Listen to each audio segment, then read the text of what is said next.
ಮರಳು ಮಾಡ್ತಿರೋದು ಅಂದ್ರಲ್ಲ ನೀವು, ಈ ಪ್ರಚಾರಗಳು ಮಾಡ್ತೀವಲ್ಲ ಟಿ ವಿ ಮಾಧ್ಯಮಗಳಲ್ಲಿ, ಸಭೆ ಸಮಾರಂಭಗಳಲ್ಲಿ ಜೋರಾಗಿ ಮಾತಾಡೋದು, ಜನಗಳ ಕೈಲಿ ವಿಸಿಲ್ ಹೊಡೆಸ್ಕೊಳ್ಳೋದು, ಓ ಅಂತ ಏನು ಮಾಡ್ತೀನಿ ನಾನಿದ್ದೀನಿ, ಓ ಅದು ಮರಳು ಮಾಡೋದಂದ್ರೆ ಹೆಂಗೆ 16,000 20,000 ಕೋಟಿಗಳು ಪಾರ್ಟಿ ಫಂಡ್ಗಳು ಹೆಂಗಾಯಿತು? ಜನಗಳೇ ಡಿಸೈಡ್ ಮಾಡಬೇಕಿದೆ. ಮತ್ತೆ ನೀವು ರಾಜರನ್ನೇ ಎಕ್ಸ್ಪೆಕ್ಟ್ ಮಾಡಿರಿ ಇನ್ನೊಂದು ಪಾರ್ಟಿ ಆಗ್ತೀನಿ ನಾನು. ಯಾಕೆ ಎಲೆಕ್ಷನ್ ಈ ಥರ ಆಗಬಾರ್ದು, ಬೇಗ ಆಗಬಾರ್ದು, ಅವತ್ತೇ ರಿಸಲ್ಟ್ ಬರೋ ಥರ ಯಾಕೆ ಆಗಬಾರ್ದು? ನಮಸ್ತೆ, ಪ್ರಜಾವಾಣಿ ವೀಕ್ಷಕರಿಗೆ ಎಲ್ರಿಗೂ ಸ್ವಾಗತ. ಕನ್ನಡ ಚಿತ್ರರಂಗದ ಬುದ್ಧಿವಂತ ಪ್ರಜಾಕೀಯ ಅನ್ನುವ ಕಲ್ಪನೆಯಿಂದ ಇಡೀ ದೇಶವನ್ನೇ ಚೇಂಜ್ ಮಾಡೋಕೆ ಹೊರಟ ಆಟೋ ಶಂಕರ್ ತಮ್ಮ ವಿಚಿತ್ರ ಪ್ರಶ್ನೆಗಳಿಂದ ಜನರ ತಲೆಗೆ ಹುಳ ಬಿಡುವಂತಹ ಹಾಗೆ ವಿಶಿಷ್ಟ ನಟನೆ ಮತ್ತು ವಿಶಿಷ್ಟ ಆಲೋಚನೆಗಳಿಂದ ಏನು ಗುರುತಿಸಿಕೊಂಡಿರುವಂತಹ ನಮ್ಮ ನೆಚ್ಚಿನ ರಿಯಲ್ ಸ್ಟಾರ್ ಉಪೇಂದ್ರ ಅವರು ಇವತ್ತು ನಮ್ಮ ಅತಿಥಿ. ಅವರೊಟ್ಟಿಗೆ ಅವರ ಸಿನಿರಂಗದ ಬಗ್ಗೆ ಹಾಗೆ ಪ್ರಜಾಕೀಯದ ಬಗ್ಗೆ ಮಾತಾಡೋಕೆ ತುಂಬಾನೇ ಇದೆ. ಮೊದಲಾಗಿ ಅವ್ರನ್ನ ಕಾರ್ಯಕ್ರಮಕ್ಕೆ ಸ್ವಾಗತಿಸ್ಬಿಡೋಣ. ಸರ್, ಕಾರ್ಯಕ್ರಮಕ್ಕೆ ಸ್ವಾಗತ. ನಮಸ್ಕಾರ. ನಿಮ್ಮ ಬಗ್ಗೆ ಸಿನಿಮಾ ಬಗ್ಗೆ ಮಾತಾಡೋದಿದೆ ಸರ್, ಅದಾದ್ಮೇಲೆ ಪ್ರಜಾಕೀಯದ ಬಗ್ಗೆ ಅಂತೂ ಮಾತಾಡಲೇಬೇಕು. ರಾಜಕೀಯ ಚುನಾವಣೆ ಹತ್ರ ಬರ್ತಾ ಇದೆ, ಚುನಾವಣೆಯ ರಂಗು ಅಂತಾರಲ್ಲ ದಿನದಿಂದ ದಿನಕ್ಕೆ ಜಾಸ್ತಿ ಆಗ್ತಾ ಇದೆ. ನಿಮಗೆ ಚುನಾವಣೆ ಬಿಸಿ ಹೇಗೆ ತಟ್ಟತ್ತೆ? ಬಿಸಿ ತಟ್ಟೋದು ಅಂದರೆ ಸರ್, ಇವಾಗ ಎಲ್ಲರೂ ಏನು ಪ್ರಚಾರ ಮಾಡೋದಾಗಿರ್ಬೋದು, ತಮ್ಮ ಒಂದು ಪಕ್ಷನ ಬರಬೇಕು, ನಾವು ಅಧಿಕಾರಕ್ಕೆ ಬರಬೇಕು ಅಂತ ಹಾತೊರಿತಿರ್ತಾರೆ ಸರ್. ಹಾಗೆ ನಿಮ್ಮಲ್ಲಿ ಏನಾಗ್ತಾ ಇದೆ, ನಿಮ್ಮ ಪಕ್ಷ ಬರಬೇಕು ಅಂತ ನೀವು ಯಾವ ಮಟ್ಟಿಗೆ ಅನ್ಕೊಳ್ತಾ ಇದ್ದೀರಾ ಅಂತ? ಅಂದರೆ ಅದು ಕರೆಕ್ಟ್ ಅಂತೀರಾ? ಅಧಿಕಾರಕ್ಕೆ ಬರಬೇಕು ಅಂತ ಹಾತೊರಿತಾರೆ, ಅದರಲ್ಲಿ ಯಾರು ಅತಿ ಹೆಚ್ಚು ಹಾತೊರಿತಾರೋ ಅವ್ರಿಗೆ ನಾವು ವೋಟ್ ಮಾಡಬೇಕು ಅಂತಲ್ಲ ಸರ್? ಇವಾಗಿಂದಕ್ಕೆ ಹಂಗೆ ಆಗಿರೋದು. ಎಷ್ಟು ನಾವು ಜನಗಳಿಗೆ ಇಂಪ್ರೆಸ್ ಮಾಡ್ತೀವೋ, ಎಷ್ಟು ಆಶ್ವಾಸನೆಗಳನ್ನು ಕೊಡ್ತೀವೋ ಅಷ್ಟು ನಾವು ಕ್ಲಿಕ್ ಆಗ್ತೀವಿ ಅಂತ ರಾಜಕೀಯ ಪಕ್ಷದವರು ಅಂದ್ಕೊಂಡಿದ್ರು. ಅಲ್ಲ, ಜನಗಳ ಪರವಾಗಿ ಮಾತಾಡೋಣ, ಅದು ಕರೆಕ್ಟಾ? ಒಂದು ಟೈಮಲ್ಲಿ ರಾಜಕೀಯದವ್ರು ಬಿಟ್ಟು ಜನಗಳ ಪರವಾಗಿ ಮಾತಾಡೋಣ, ವೋಟರ್ಸ್ ಪರವಾಗಿ. ವೋಟರ್ಸ್ ಪ್ರಕಾರ ಏನು ಬೇಕು ಆ್ಯಕ್ಚುಲಿ? ಅಲ್ಲ ಸರ್, ಇವಾಗ ಆಶ್ವಾಸನೆಗಳು ಅಂತ ನಾ ಹೇಳಿದೆ. ಇವಾಗ ಅಲ್ಲ, ಆಶ್ವಾಸನೆಗಳು ನಾವು ಇಷ್ಟು ವರ್ಷದಿಂದ ನೋಡ್ತಾನೆ ಇದ್ದೀವಿ. ಖಂಡಿತ ನಾನೇನು ಎಲ್ಲವನ್ನೂ ಆಗಿಲ್ಲ ಅಂತ ಹೇಳಲ್ಲ, ಆಗಿದೆ, ಕೆಲವು ಆಗಿದೆ, ತುಂಬ ಆಗಿಲ್ಲ, ನಿಮ್ಗೆ ಗೊತ್ತಿರೋ ಹಂಗೆ ಅಲ್ವಾ? ಆಗದೇ ಇರೋ ಆಶ್ವಾಸನೆ ಇನ್ನೂ ಒಪ್ಕೊಳ್ಳೋ ಮನಸ್ಥಿತಿಲಿ ಇದೀವ ನಾವು ಅಂತ. ಏನು ಹೇಳಿದ್ರು ಒಪ್ಕೊತೀವ ನಾವು? ಲಾಜಿಕಲ್ ಥಿಂಕಿಂಗ್ ನಮ್ಗೆ ಹೊಟ್ಟೋಗ್ಬಿಟ್ಟಿದ್ಯಾ? ಏನ್ ಹೇಳ್ತೀವಿ ಸರ್? ಅಂದ್ರೆ ಇವಾಗ ನೀವೇನು ಹೇಳಿದ್ರು ಆಶ್ವಾಸನೆ ಕೊಡೋದಂದ್ರೂ ನಿಲ್ತಾ ಇಲ್ಲ. ಸೊ ಏನು ಮೇನ್ ಆಗಿ ಬೇಕಾಗಿರೋದೇನು ಜನಗಳಿಗೆ ಅಂತ? ಅಲ್ಲ, ನೀವೇ ಯೋಚನೆ ಮಾಡಿ, ಏನು ಬೇಕು ಆ್ಯಕ್ಚುಲಿ ಜನಗಳಿಗೆ? ಕೆಲಸ ಬೇಕು, ಕೆಲಸ ತುಂಬ ಬೇಕಾಗಿರೋದು ಬೇಕು, ತುಂಬ ಇದೆ ಬಿಡಿ. ಅಂದರೆ ಅವ್ರೇನು ನೀವು ನಮಗೆ ಏನೋ ನಮ್ಮ ಜೀವನ ನಮ್ಮ ಮನೇನ ನಡೆಸ್ಕೊಡಿ ಅಂತ ಯಾರು ಕೇಳಲ್ಲ. ಯೋಚನೆ ಮಾಡಿ, ಏನಕ್ಕೆ ಒಂದು ಸಿಸ್ಟಮ್ ಇದೆಯಲ್ಲ, ಬ್ಯೂಟಿಫುಲ್ ಆಗಿ ಸಿಸ್ಟಮ್ ಏನಂತ ಮಾಡಿದ್ದಾರೆ ಹೇಳಿ. ಒಂದು ಕಾಲದಲ್ಲಿ ರಾಜಪ್ರಭುತ್ವ ಇತ್ತು ಅಲ್ವಾ? ಅಲ್ಲಿಂದ ಯೋಚನೆ ಮಾಡಿ. ರಾಜಪ್ರಭುತ್ವ, ಒಬ್ಬ ರಾಜ ಇರ್ತಿದ್ರು, ಅವ್ರದ್ದೊಂದು ಅಡ್ಮಿನಿಸ್ಟ್ರೇಷನ್, ಅವರೇ ಎಲ್ಲನೂ ಇಟ್ಕೊಂಡು ಒಂದು ಜಾಗನ, ಬಟ್ ಅವರು ಟ್ಯಾಕ್ಸ್ ಕಲೆಕ್ಟ್ ಮಾಡೋರು, ಸೊ ಅವ್ರು ಪ್ರೊಟೆಕ್ಟ್ ಮಾಡೋರು ಆ ಊರನ್ನು ಅಲ್ವಾ? ಸೈನಿಕರು ಇಟ್ಟಿರೋರು, ಅವ್ರಿಗೂ ಸಂಬಳ ಕೊಡೋರು, ಎಲ್ಲ ಒಂದು ಸಿಸ್ಟಮ್, ಚಿಕ್ಕ ಪಾಕೆಟ್ಸ್ ಥರ ಇತ್ತು ಅವಾಗ.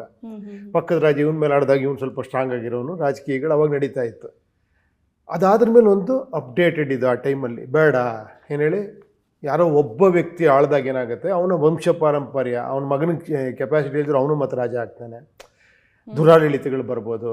ಈ ಥರದ್ದು ಏನೋ ಒಂದು ಇಟ್ಕೊಂಡ್ಬಿಟ್ಟು ಜನನ್ನೇ ರಾಜನ್ ಮಾಡೋ ಒಂದು ಪದ್ಧತಿ ವೋಟಿಂಗ್ ಅಂತ ತಂದರು ಅಲ್ವಾ? ಕರೆಕ್ಟ್ ಅಲ್ವಾ? ಏನಾಗ್ತಾ ಇದೆ ಇವಾಗ ವೋಟಿಂಗ್ ಅಂತ ಅದ್ರ ಮೇಲೆ? ಓಕೆ, ಒಳ್ಳೊಳ್ಳೆ ಜನಗಳಲ್ಲೇ ಇರೋವಂಥ ಬುದ್ಧಿವಂತರನ್ನ, ಏನೋ ಪ್ರಾಮಾಣಿಕರನ್ನ ತಂದು ಕೂರಿಸಿ ಅವರಿಂದ ಇದು ಮಾಡೋ ಒಂದು ಸಿಸ್ಟಮ್ ಬಂತು. ಬರ್ತಾ ಬರ್ತಾ ಬರ್ತಾ ಏನಾಗ್ತಾ ಇದೆ ಇವಾಗ? ಅಧಿಕಾರ ದಾಹ ಜಾಸ್ತಿ ಆಗ್ತಾ ಇದೆ ಅಲ್ವಾ? ನಿಮ್ಗೆಲ್ಲರಿಗೂ ಗೊತ್ತಿದೆ. ಆಮೇಲೆ ಏನಾಗ್ತಿದೆ ಅಂದರೆ, ಯಾರ್ಯಾರೋ ಬಂದು ನಿಂತ್ಕೊತಾ ಇದ್ದಾರೆ, ಹಣ ಇರೋರೆಲ್ಲ ರಾಜರಾಗ್ತಾ ಇದ್ದಾರೆ. ಮತ್ತೆ ಅಗೈನ್ ತುಂಬ ಜನ ರಾಜರನ್ನ ಕ್ರಿಯೇಟ್ ಮಾಡ್ತಾ ಇದ್ದೀವಿ ನಾವು. ಅಲ್ಲೂ ಮತ್ತೆ ಏನೋ ಕುಟುಂಬ ಆಡಳಿತಗಳು ನಡೀತಾ ಇದ್ದಾವೆ. ಸೇಮ್ ರಾಜರ ಕಾಲದಲ್ಲಿ ಏನಿತ್ತು ಅದೇ ಥರ ಇಲ್ಲೂ ನಡೀತಾ ಇದೆ. ಒಂದು ಬಿಗ್ಗರ್ ಲೆವೆಲ್ ನಡಿಬೋದು, ಒಂದು ಸ್ಮಾಲರ್ ಲೆವೆಲ್ ನಡಿಬೋದು. ಒಬ್ಬ ಎಮ್ ಎಲ್ ಎ ಮಗ ಆಗ್ಬೋದು, ತಪ್ಪೇನಿಲ್ಲ. ಅವ್ರಿಗೆ ಕೆಪಾಸಿಟಿ ಇದ್ದರೆ ಅವ್ರು ಆಗ್ಬೋದು ಅಲ್ವಾ? ಅದು ಯಾವತ್ತೂ ಕೂಡ ನೆಪೋಟಿಸಮ್ಮು ಅದು ಇದು ಎಲ್ಲ, ನಾನು ಏನೇ ಇದ್ದರೂ ಕೂಡ ಅವ್ರ ಕೆಪಾಸಿಟಿ ಮೇಲೆ ನಿಲ್ತಾರೆ. ಓಕೆನಾ? ಅದು ಬಿಟ್ಬಿಡೋಣ, ಅದ್ರ ಬಗ್ಗೆ ಮಾತಾಡ್ತಿಲ್ಲ. ಪ್ರಜೆಗಳಿಂದ ತಗೊಳ್ಳಿ. ಇವಾಗ ಏನಂತ ಒಂದು ಬ್ಯೂಟಿಫುಲ್ ಸಿಸ್ಟಮ್ ಮಾಡಿದ್ರು, ಒಂದು ಸಂವಿಧಾನ ಮಾಡಿಬಿಟ್ಟು ಅದನ್ನು ಹೇಳಿದ್ರು, ಸಂವಿಧಾನ ಆ ಕಾಲಕ್ಕೆ ತಕ್ಕಾಗಿ ಬದಲಾಯಿಸ್ಕೊಳ್ಳುವಂಥ ಒಂದು ಆಸ್ಪದನ್ನು ಕೊಟ್ಟರು. ಅದೇ ಅಮೆಂಡ್ಮೆಂಟ್ ಅಂತ ಹೇಳೋದಲ್ವಾ? ಇವಾಗ ಏನಾಗಬೇಕಾಗಿದೆ, ಟೆಕ್ನಾಲಜಿ ಅಳವಡಿಸ್ಕೊಬೇಕಾಗಿದೆ, ಪಾರದರ್ಶಕತೆ ಬೇಕಾಗಿದೆ. ಆ್ಯಕ್ಚುಲಿ ಇವಾಗ ನಾನೇನೋ ಒಂದು ಆಶ್ವಾಸನೆ ಕೊಡ್ತೀನಿ ಅಂದರೆ ನೀವು ಹೆಂಗೆ ನಂಬ್ತೀರಾ? ಕೇಳಬೇಕಲ್ವ ನೀವು? ಅಟ್ಲೀಸ್ಟ್ ಆ ಒಂದರ ನಾವು ನಮ್ಮ ನೆಕ್ಸ್ಟ್ ಜನ್ರೇಷನ್ಗಾರ ಹೇಳಬೇಕಲ್ವ ಅದನ್ನು? ನಾನೇನೋ ಬಂದು ಹೇಳ್ತೀನಿ ಅಂದ್ಕೊಳ್ಳಿ, ನಿಮ್ಮ ಏನೋ ಊರಲ್ಲಿ ಒಂದು ಕೆರೆ ನಿರ್ಮಾಣ ಮಾಡ್ತೀನಿ ಅಂತ ಏನೋ ಒಂದು ಹೇಳಿದೆ. ಬ್ಯೂಟಿಫುಲ್ ಸ್ಯಾಂಕಿ ಟ್ಯಾಂಕ್ನ ತಂದು ನೀನು ಚಾಮರಾಜಪೇಟೆಲಿ ಒಂದು ಕಡೆ ಹಾಕ್ತೀನಿ ಅಂತ ಹೇಳಿದೆ. ಅಟ್ಲೀಸ್ಟ್ ನೀವು ಕೇಳಬೇಕಲ್ವಾ, ಎಲ್ಲಪ್ಪ ಜಾಗ ಇದೆ ಅದಕ್ಕೆ ಎಷ್ಟು ಇದಾಗುತ್ತೆ, ನೀರು ತುಂಬಿಗೆ ಎಷ್ಟು ಖರ್ಚಾಗುತ್ತೆ, ಎಷ್ಟು ವರ್ಷ ಆಗುತ್ತೆ, ಅದಕ್ಕೆ ಅದ್ರ ಮೇಂಟೆನೆನ್ಸ್ ಹೆಂಗೆ, ಇದು ಕೇಳೋದು ಬೇಕಾಗಿಲ್ವ ನಮಗೆ ಅಂತ ನಾನು ಕೇಳ್ತಾ ಇರೋದು. ಕೇಳ್ಬೇಕು ತಾನೇ. ಆಬ್ವಿಯಸ್ಲಿ. ಸುಮ್ಮನೆ ಯಾರೋ ಒಬ್ರು ನಾನು ಸ್ಯಾಂಕಿ ಟ್ಯಾಂಕ್ ಮಾಡ್ತೀನಿ ಅಂತ ಹೇಳ್ಕೊಳ್ಳಿ ನೀವು ಓಟ್ ಹಾಕ್ಬಿಡ್ತೀರಾ. ಆಮೇಲೆ ಏನ್ರಿ ಮಾಡೇ ಇಲ್ಲ, ಅದನ್ನು ಆಮೇಲೆ ಕೇಳೋದು ಇಲ್ಲ. ಆಮೇಲೆ ಅವ್ರೇನೋ ಹೇಳ್ತಾರೆ ಅನ್ಕೊಂಡಿದ್ವಿ ಅದೇನೋ ಬಡ್ಜೆಟ್ ಪ್ರಾಬ್ಲಮ್ ಆಯಿತು, ನೆಕ್ಸ್ಟ್ ಮಾಡ್ತೀನಿ ನಾನು. ಸೇಮ್ ಡೈಲಾಗ್ಸ್ ಅಲ್ವಾ. ಇಷ್ಟು ವರ್ಷದಿಂದ ಅದನ್ನೇ ಹೇಳ್ತಾ ಬರ್ತೀವಲ್ಲ. ಇನ್ನೂ ಕೂಡ ನಮ್ಮಲ್ಲಿ ಸರ್ಕಾರಿ ಶಾಲೆಗಳು ಇನ್ನೂ ಇಲ್ಲ. ಇನ್ನು ಪ್ರತಿ ವರ್ಷ 20,000 ಕೋಟಿ 25,000 ಕೋಟಿ ರಿಲೀಸ್ ಆಗುತ್ತೆ, ಹೆಲ್ತ್ಗೆ ಇಷ್ಟು ರಿಲೀಸ್ ಆಗುತ್ತೆ. ಆದರೂ ಕೂಡ ನಿಮಗೆ ಗೌರ್ಮೆಂಟ್ ಇದಾಗಿದೆ. ಗೌರ್ಮೆಂಟ್ ಶಾಲೆಗಳು ನೀವೇ ನೋಡ್ತಾ ಇದ್ದೀರಾ, ಗೌರ್ಮೆಂಟ್ ಹಾಸ್ಪಿಟ್ಲ್ಗಳು ಯಾವ ಪರಿಸ್ಥಿತಿಲಿದೆ ಅಂತ. ಇದೆಲ್ಲ ಗೊತ್ತಿದೆ. ಬಟ್ ಇಷ್ಟೇ ದೊಡ್ಡ ವಿಷಯನ ಥರ ನಾವು ಮೈಂಡ್ ಸೆಟ್ ಮಾಡ್ಕೊಂಡ್ಬಿಟ್ಟಿದ್ದೀವಿ. ಅದೇ ಯಾಕೆ ಪ್ರೈವೇಟ್ ಹಾಸ್ಪಿಟ್ಲ್ಗಳು ಯಾಕೆ ಇದಾಗ್ತಾ ಇದೆ, ಪ್ರೈವೇಟ್ ಶಾಲೆಗಳು ಯಾಕೆ ಅಷ್ಟೊಂದು ಇದಾಗ್ತಿದೆ, ಅದೆಲ್ಲ ಯಾರು ಓನರ್ಶಿಪ್ಪಲ್ಲಿದೆ. ಆ ಒಂದು ರೀಸನ್ ನಾವು ಸ್ವಲ್ಪ ಥಿಂಕ್ ಮಾಡಬೇಕಷ್ಟೇ. ಇದನ್ನೇನು ನಾನು ಬ್ಲೇಮ್ ಮಾಡ್ತಾ ಇಲ್ಲ. ಕರೆಕ್ಟ್, ಒಂದು ದಾರಿಲಿ ಹೋಗ್ತಾನೆ ಇದ್ದೀವಿ ಅಂದರೆ ಒಂದು ಸ್ವಲ್ಪ ಇಲ್ಲಪ್ಪ ಸತ್ಯವಾದ ದಾರಿ ಈ ಕಡೆ ಒಂಚೂರು ಇದನ್ನ ನೋಡಿ ಅನ್ನೋ ತಪ್ಪಲ್ಲಲ್ವಾ. ಏನಾಗಿದೆ, ಪಾಲಿಟಿಕ್ಸ್ನ ಬಿಸ್ನೆಸ್ ಮಾಡ್ತಿದ್ದಂಗೆ ಶಕ್ತರು ಬರ್ತಾರೆ, ಇಲ್ಲಿ ದುಡ್ಡಿರೋರು ಬರ್ತಾರೆ, ಪ್ರಚಾರ ಮಾಡ್ತಾರೆ. ನೀವು ಪ್ರಚಾರಕ್ಕೆ ಬಲಿಯಾಗಿ ಓಟ್ ಹಾಕ್ತಿದ್ದಂಗೆ ಏನಾಗುತ್ತೆ, ದುಡ್ಡಿರೋನು ಬಂದಿರ್ತಾನೆ, ಹಣ ಹೂಡಿರ್ತಾನೆ. ನೆಕ್ಸ್ಟ್ ಅವ್ನು ಏನು ಮಾಡಬೇಕು, ಒಂದು 10 ಜನಕ್ಕೆ ಏನೋ ಒಂದು ಇಂಜಿನಿಯರಿಂಗ್ ಕಾಲೇಜ್ ಪರ್ಮಿಷನ್ ಕೊಡ್ತಾನೆ, ಕಾಲೇಜ್ಗಳು ಅಲ್ಲಿ ಮತ್ತೆ ಡೊನೇಷನ್, ಮತ್ತು ನಿಮ್ಮಿಂದನೇ ವಾಪಸ್ ತೆಗಿತಾನೆ ಅದನ್ನು. ಏನು ನಿಮ್ಮ ಪ್ರಚಾರ ಅಂದ್ಕೊಂಡಿದ್ದೀರ ನೀವೆಲ್ಲ ಅದ್ಧೂರಿಯಾಗಿ ಪ್ರಚಾರ ಮಾಡ್ತೀರ, ನಿಮ್ಮ ದುಡ್ಡು ಅನ್ನೋ ಥರ ಗೊತ್ತಿರಬೇಕು ನಿಮ್ಗದು. ಯಾರು ಮನೆಯಿಂದ ದುಡ್ಡು ತಂದು ಮಾಡಲ್ಲ ಅಲ್ವಾ. ಆಮೇಲೆ ಇಲ್ಲಿಂದನೇ ತೆಗಿತಾರೆ. ಅದಕ್ಕೆ ಜನಗಳಿಂದ ಫಂಡ್ ಕಲೆಕ್ಟ್ ಮಾಡೋದು ಅಂತ ಒಂದು ಹೇಳಿದ್ದಾರೆ. ಎಲ್ಲ 10 ರೂಪಾಯಿ ಫಸ್ಟ್ ಪಾರ್ಟಿ ಬಂದಾಗ ಎಲ್ಲ ಹೇಳಿದ್ದು, ನಾನು 10 ರೂಪಾಯಿ ಜನಗಳಿಂದ ಕಲೆಕ್ಟ್ ಮಾಡಿ ನಾವು ಮಾಡಿದ್ದೀವಿ, ನಮ್ಮದೇನು ತಪ್ಪಿಲ್ಲ ಅಂತ. ಎಲ್ಲ ಪಕ್ಷಗಳು ಹಂಗೆ ಬರೋದು. ಬಂದ್ರ ಮೇಲೆ 1,000 ಆಗುತ್ತೆ, 50,000 ಆಗುತ್ತೆ, 5 ಲಕ್ಷ ಆಗುತ್ತೆ. ಆಮೇಲೆ ಟ್ರಾನ್ಸ್ಪರೆನ್ಸಿನೇ ಇಲ್ಲ. ಎಲ್ಲರಿ ಒಂದಷ್ಟು ಲಿಸ್ಟ್ ನೋಡ್ತೀರೇನ್ರಿ, ಎಲ್ಲ ವೆಬ್ಸೈಟಲ್ಲಿ ಹಾಕಿದ್ದೀವಿ ನೋಡ್ರಿ ಅಂತಾರೆ. ಹೆಂಗೆ 16,000 20,000 ಕೋಟಿಗಳು ಪಾರ್ಟಿ ಫಂಡ್ಗಳು ಹೆಂಗಾಯಿತು, ಯಾರು ಇನ್ವೆಸ್ಟ್ ಮಾಡ್ತೀಯಾರ, ಅದಕ್ಕೆ ಏನು ಲಾಬಿಗಳಾಗ್ತಾ ಇರ್ಬೋದಲ್ಲಿ. ಇದೆಲ್ಲ ಥಿಂಕ್ ಮಾಡಿ ಅದಕ್ಕೋಸ್ಕರ ನಾನು ಕ್ಯಾಶ್ಲೆಸ್ ಪಾರ್ಟಿ ಅಂತ ಮಾಡಿದೆ.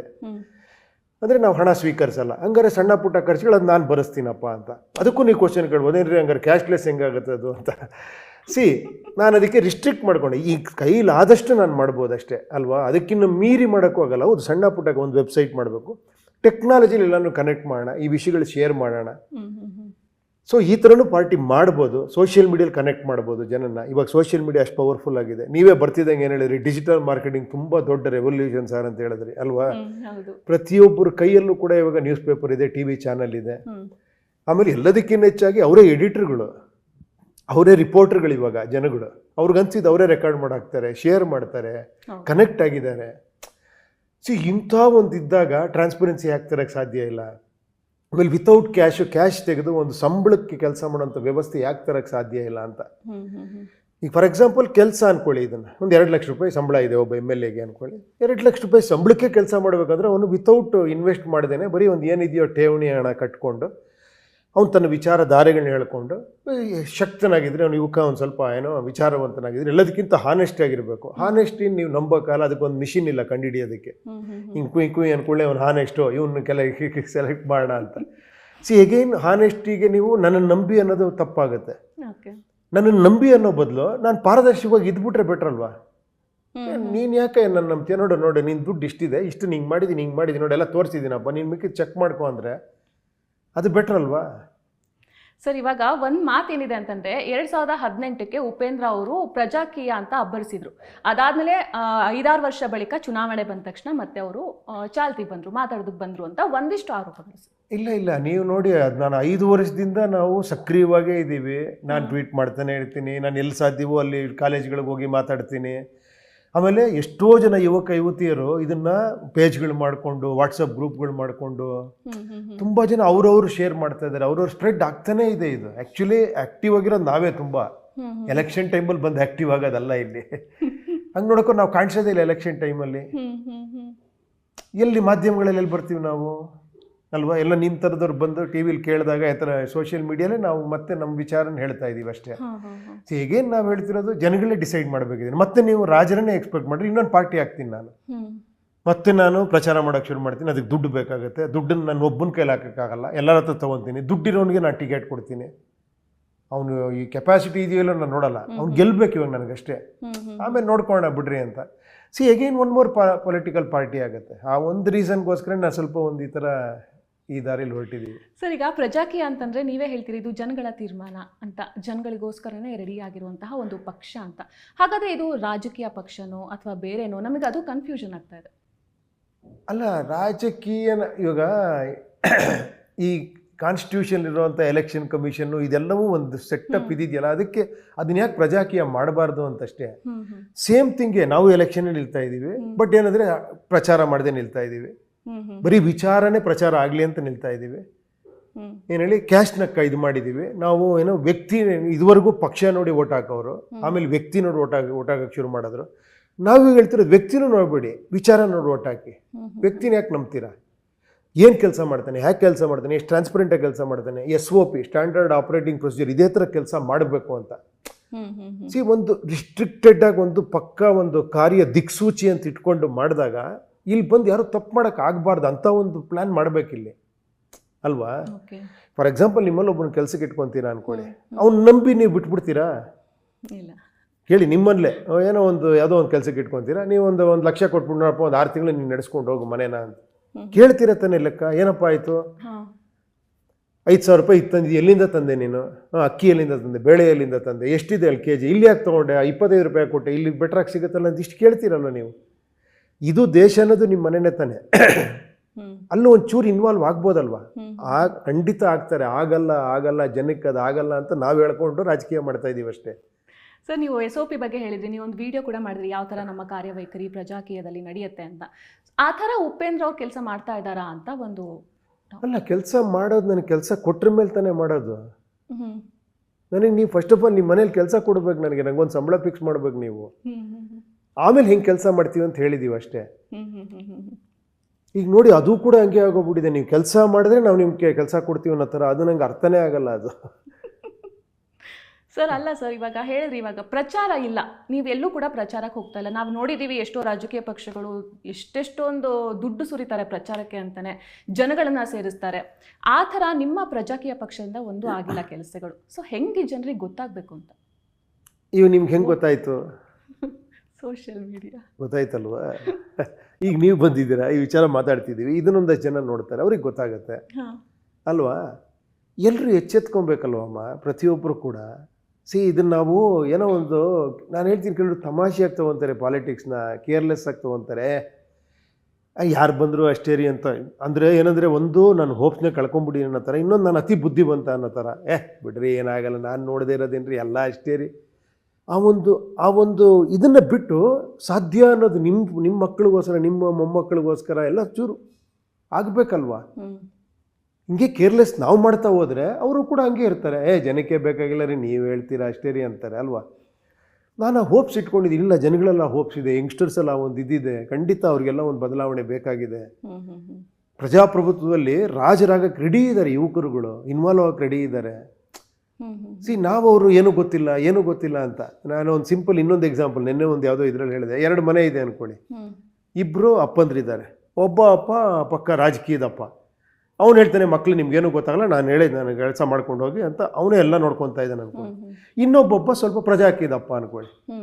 ಅವನಿಲ್ಲಪ್ಪ, ನಾನೆಲ್ಲ ಮಾಡಲ್ಲ, ನೋಡಿ ನೀನು ಹೇಳು, ನೀನು ಹೋಗಿ ಅಂಗಡಿ ತಗೊಂಬ, ನೀನು ಲೆಕ್ಕ ಇಡು, ಎಲ್ಲ ಮಕ್ಳನ್ನ ಇನ್ವಾಲ್ವ್ ಮಾಡ್ತಾ ಇದ್ದಾನೆ ಅನ್ಕೊಳ್ಳಿ. ಒಂದಿನ ಇಬ್ಬರು ಸತ್ತೋಗ್ತಾರೆ. ಯಾವ ಮನೆ ಚೆನ್ನಾಗಿರುತ್ತೆ?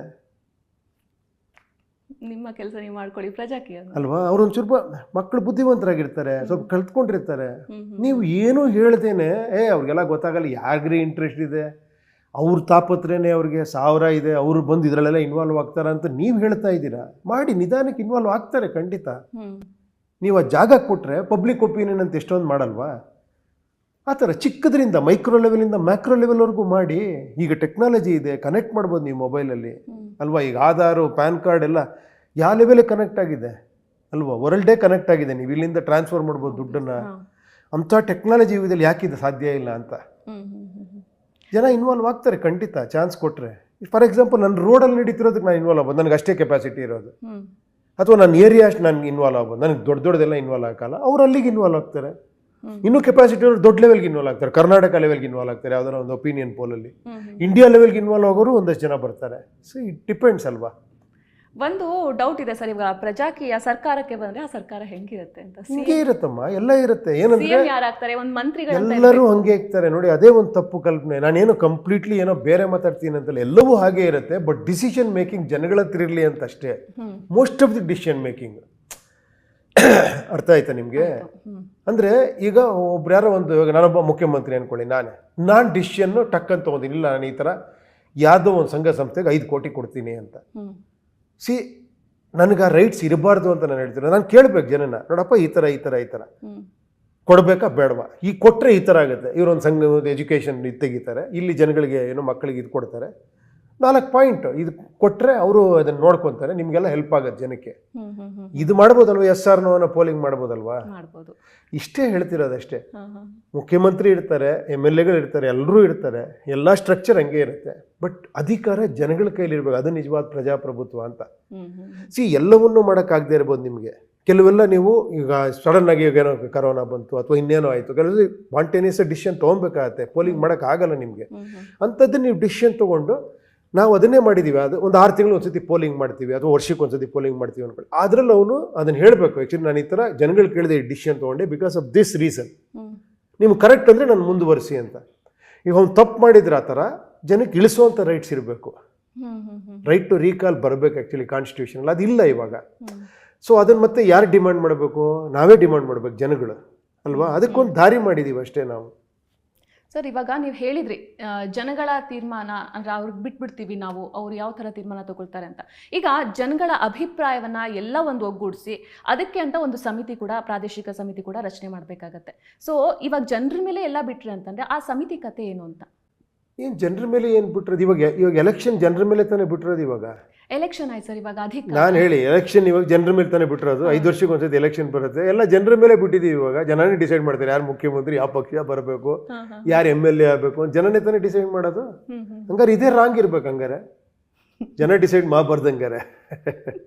ಅಲ್ಲ ಸರ್, ಒಂದು ಸಮಿತಿ ಅಂತ ಬೇಕು. ಇವಾಗ ಈಗ ಎಲೆಕ್ಷನ್ಗೆ ಸಮಿತಿ ಇದೆಯಾ? ವೋಟರ್ ಸಮಿತಿ ಅಂತಿದೆಯಾ? ಏನಿಲ್ಲ ಅಲ್ವಾ? ವೋಟರ್ಸ್ ಎಲ್ಲ ಕನೆಕ್ಟ್ ಆಗಿ ಅವ್ರವ್ರ ಏರಿಯಾದಲ್ಲಿ ಅವ್ರು ಎಲೆಕ್ಟ್ ಮಾಡ್ತಾರೆ ಅಲ್ವಾ? ವೋಟರ್ಸ್ ಎಲ್ಲ ಅವ್ರವ್ರ ಏರಿಯಾ MLAಗಳು ತಾನೇ ಎಲೆಕ್ಟ್ ಮಾಡ್ತಾರೆ. ಹೌದು. ಸಿ, ಇದನ್ನು ಈಸಿ ಮಾಡಿ ಎಲೆಕ್ಷನ್ ಅನ್ನೋದನ್ನು ನೀವು ಹೋಗಿ ಬೂತ್ ಹತ್ರ ನಿಂತ್ಕೊಂಡು ಇದು ಮಾಡಿ ಆ ಥರ ಬೇಡ. Actually make it use technology, blockchain technology ಅಂತಿದೆ. ನೀವು ಏನೋ ಹ್ಯಾಕೆ ಮಾಡೋಕ್ಕಾಗದಿರೋ ಟೆಕ್ನಾಲಜಿಗಳು ಇದ್ದಾವೆ. ಅಂಥ ಟೆಕ್ನಾಲಜಿ ಇಟ್ಕೊಂಡು ಪೋಲಿಂಗ್ ಆರಾಮಾಗಿ ಫೋನಲ್ಲಿ ನೀವು ಮಾಡ್ಬೋದಲ್ವಾ? ಇಡೀ ನಾವು ಫೋನಲ್ಲಿ ಕಳಿತೀವಿ. ನನ್ನ ಏರಿಯಾಗೆ ಇಷ್ಟು ಫಂಡ್ ಬಂದಿದೆ, ನನ್ನ ರೋಡ್ಗೆ ಇಷ್ಟು ಫಂಡ್ ಬಂದಿದೆ, ಒಂದು ರೋಡ್ ಆಗ್ತಾ ಇದ್ದಾರೆ, ಇಲ್ಲಿ ಮೋರಿ ಆಗಿತ್ತಾ ಇದ್ದಾರೆ, ಆ ಥರ ಸಣ್ಣ ಪುಟ್ಟ ಇನ್ವಾಲ್ವ್ ಆಗ್ಬೋದಲ್ವ ನಾನು? ಬೇಕಾ? ಇದು ಯಾರಿಗೆ ಕೊಟ್ಟಿದ್ದಾರೆ ಕಾಂಟ್ರಾಕ್ಟು, ಯಾವ ಗ್ರೇಡ್ ಇದನ್ನು ಯೂಸ್ ಮಾಡ್ತಾ ಇದ್ದಾರೆ ಇಲ್ಲಿ material, you can actually open ಆಗಿ ಇಡ್ಬೋದಲ್ವ ಅದನ್ನು? ಅವಾಗ ತಾನೇ ನಾನು ಅದೇ ಹೇಳಿದ್ದು, ಜನಗಳು ಅವಾಗ ತಾನೇ ಇನ್ವಾಲ್ವ್ ಆಗ್ತಾರೆ. ಅವಾಗ ನಾಲೆಡ್ಜ್ ಬೆಳೀತದೆ ಜನಗಳದ್ದು. ಓ, ಕನ್ಸ್ಟ್ರಕ್ಷನ್ ಅಂದ್ರೆ ಹಿಂಗೆ, ಓ ಫ್ಲೈಓವರ್ ಅಂದ್ರೆ ಹಿಂಗೆ, ರೋಡ್ ಅಂದ್ರೆ ಹಿಂಗೆ, ಓ ಇದಿಲ್ಲಿ ರೆಡಿ ಆಗುತ್ತೆ. ಇಟ್ಸ್ ಆಲ್ಸೋ ಒಂದು ಲೈಕ್ ಎಜುಕೇಷನ್ ತಾನೇ ಇದು. ನಿಮ್ಮ ಒಂದು ವೆಬ್ಸೈಟ್ ನೋಡಿದಾಗ ಪ್ರಣಾಳಿಕೆಗಳು ಇಲ್ಲ, ಈ ಥರ ನಾವು ಹಿಂಗೆ ಮಾಡ್ತೀವಿ, ಆ ಥರ ಪ್ರಣಾಳಿಕೆಗಳನ್ನ ಇಟ್ಕೊಂಡಿಲ್ಲ. ಅದ್ರ ಮೇನ್ ರೀಸನ್ ಏನಾಗಿರ್ಬೋದು ಅಂತ? ಯಾಕಂದ್ರೆ ಇವಾಗ ಜನಗಳಿಗೆ ಗೊತ್ತಾಗಬೇಕು ಸರ್, ನಿಮ್ಮ ಸರ್ಕಾರ ಬಂತಂದ್ರೆ. ಇದೇ ಅಮ್ಮ ನಾನು ಹೇಳಿದ್ದು. ಇಟ್ ಈಸ್ ಆ್ಯಕ್ಚುಲಿ ಪೀಪಲ್ಲೇ ದೇಶನ ಆಳ್ದಂಗೆ ಅಷ್ಟೇ. ಅದು ಅರ್ಥ ಆಯ್ತಾ ನಿಮಗೆ?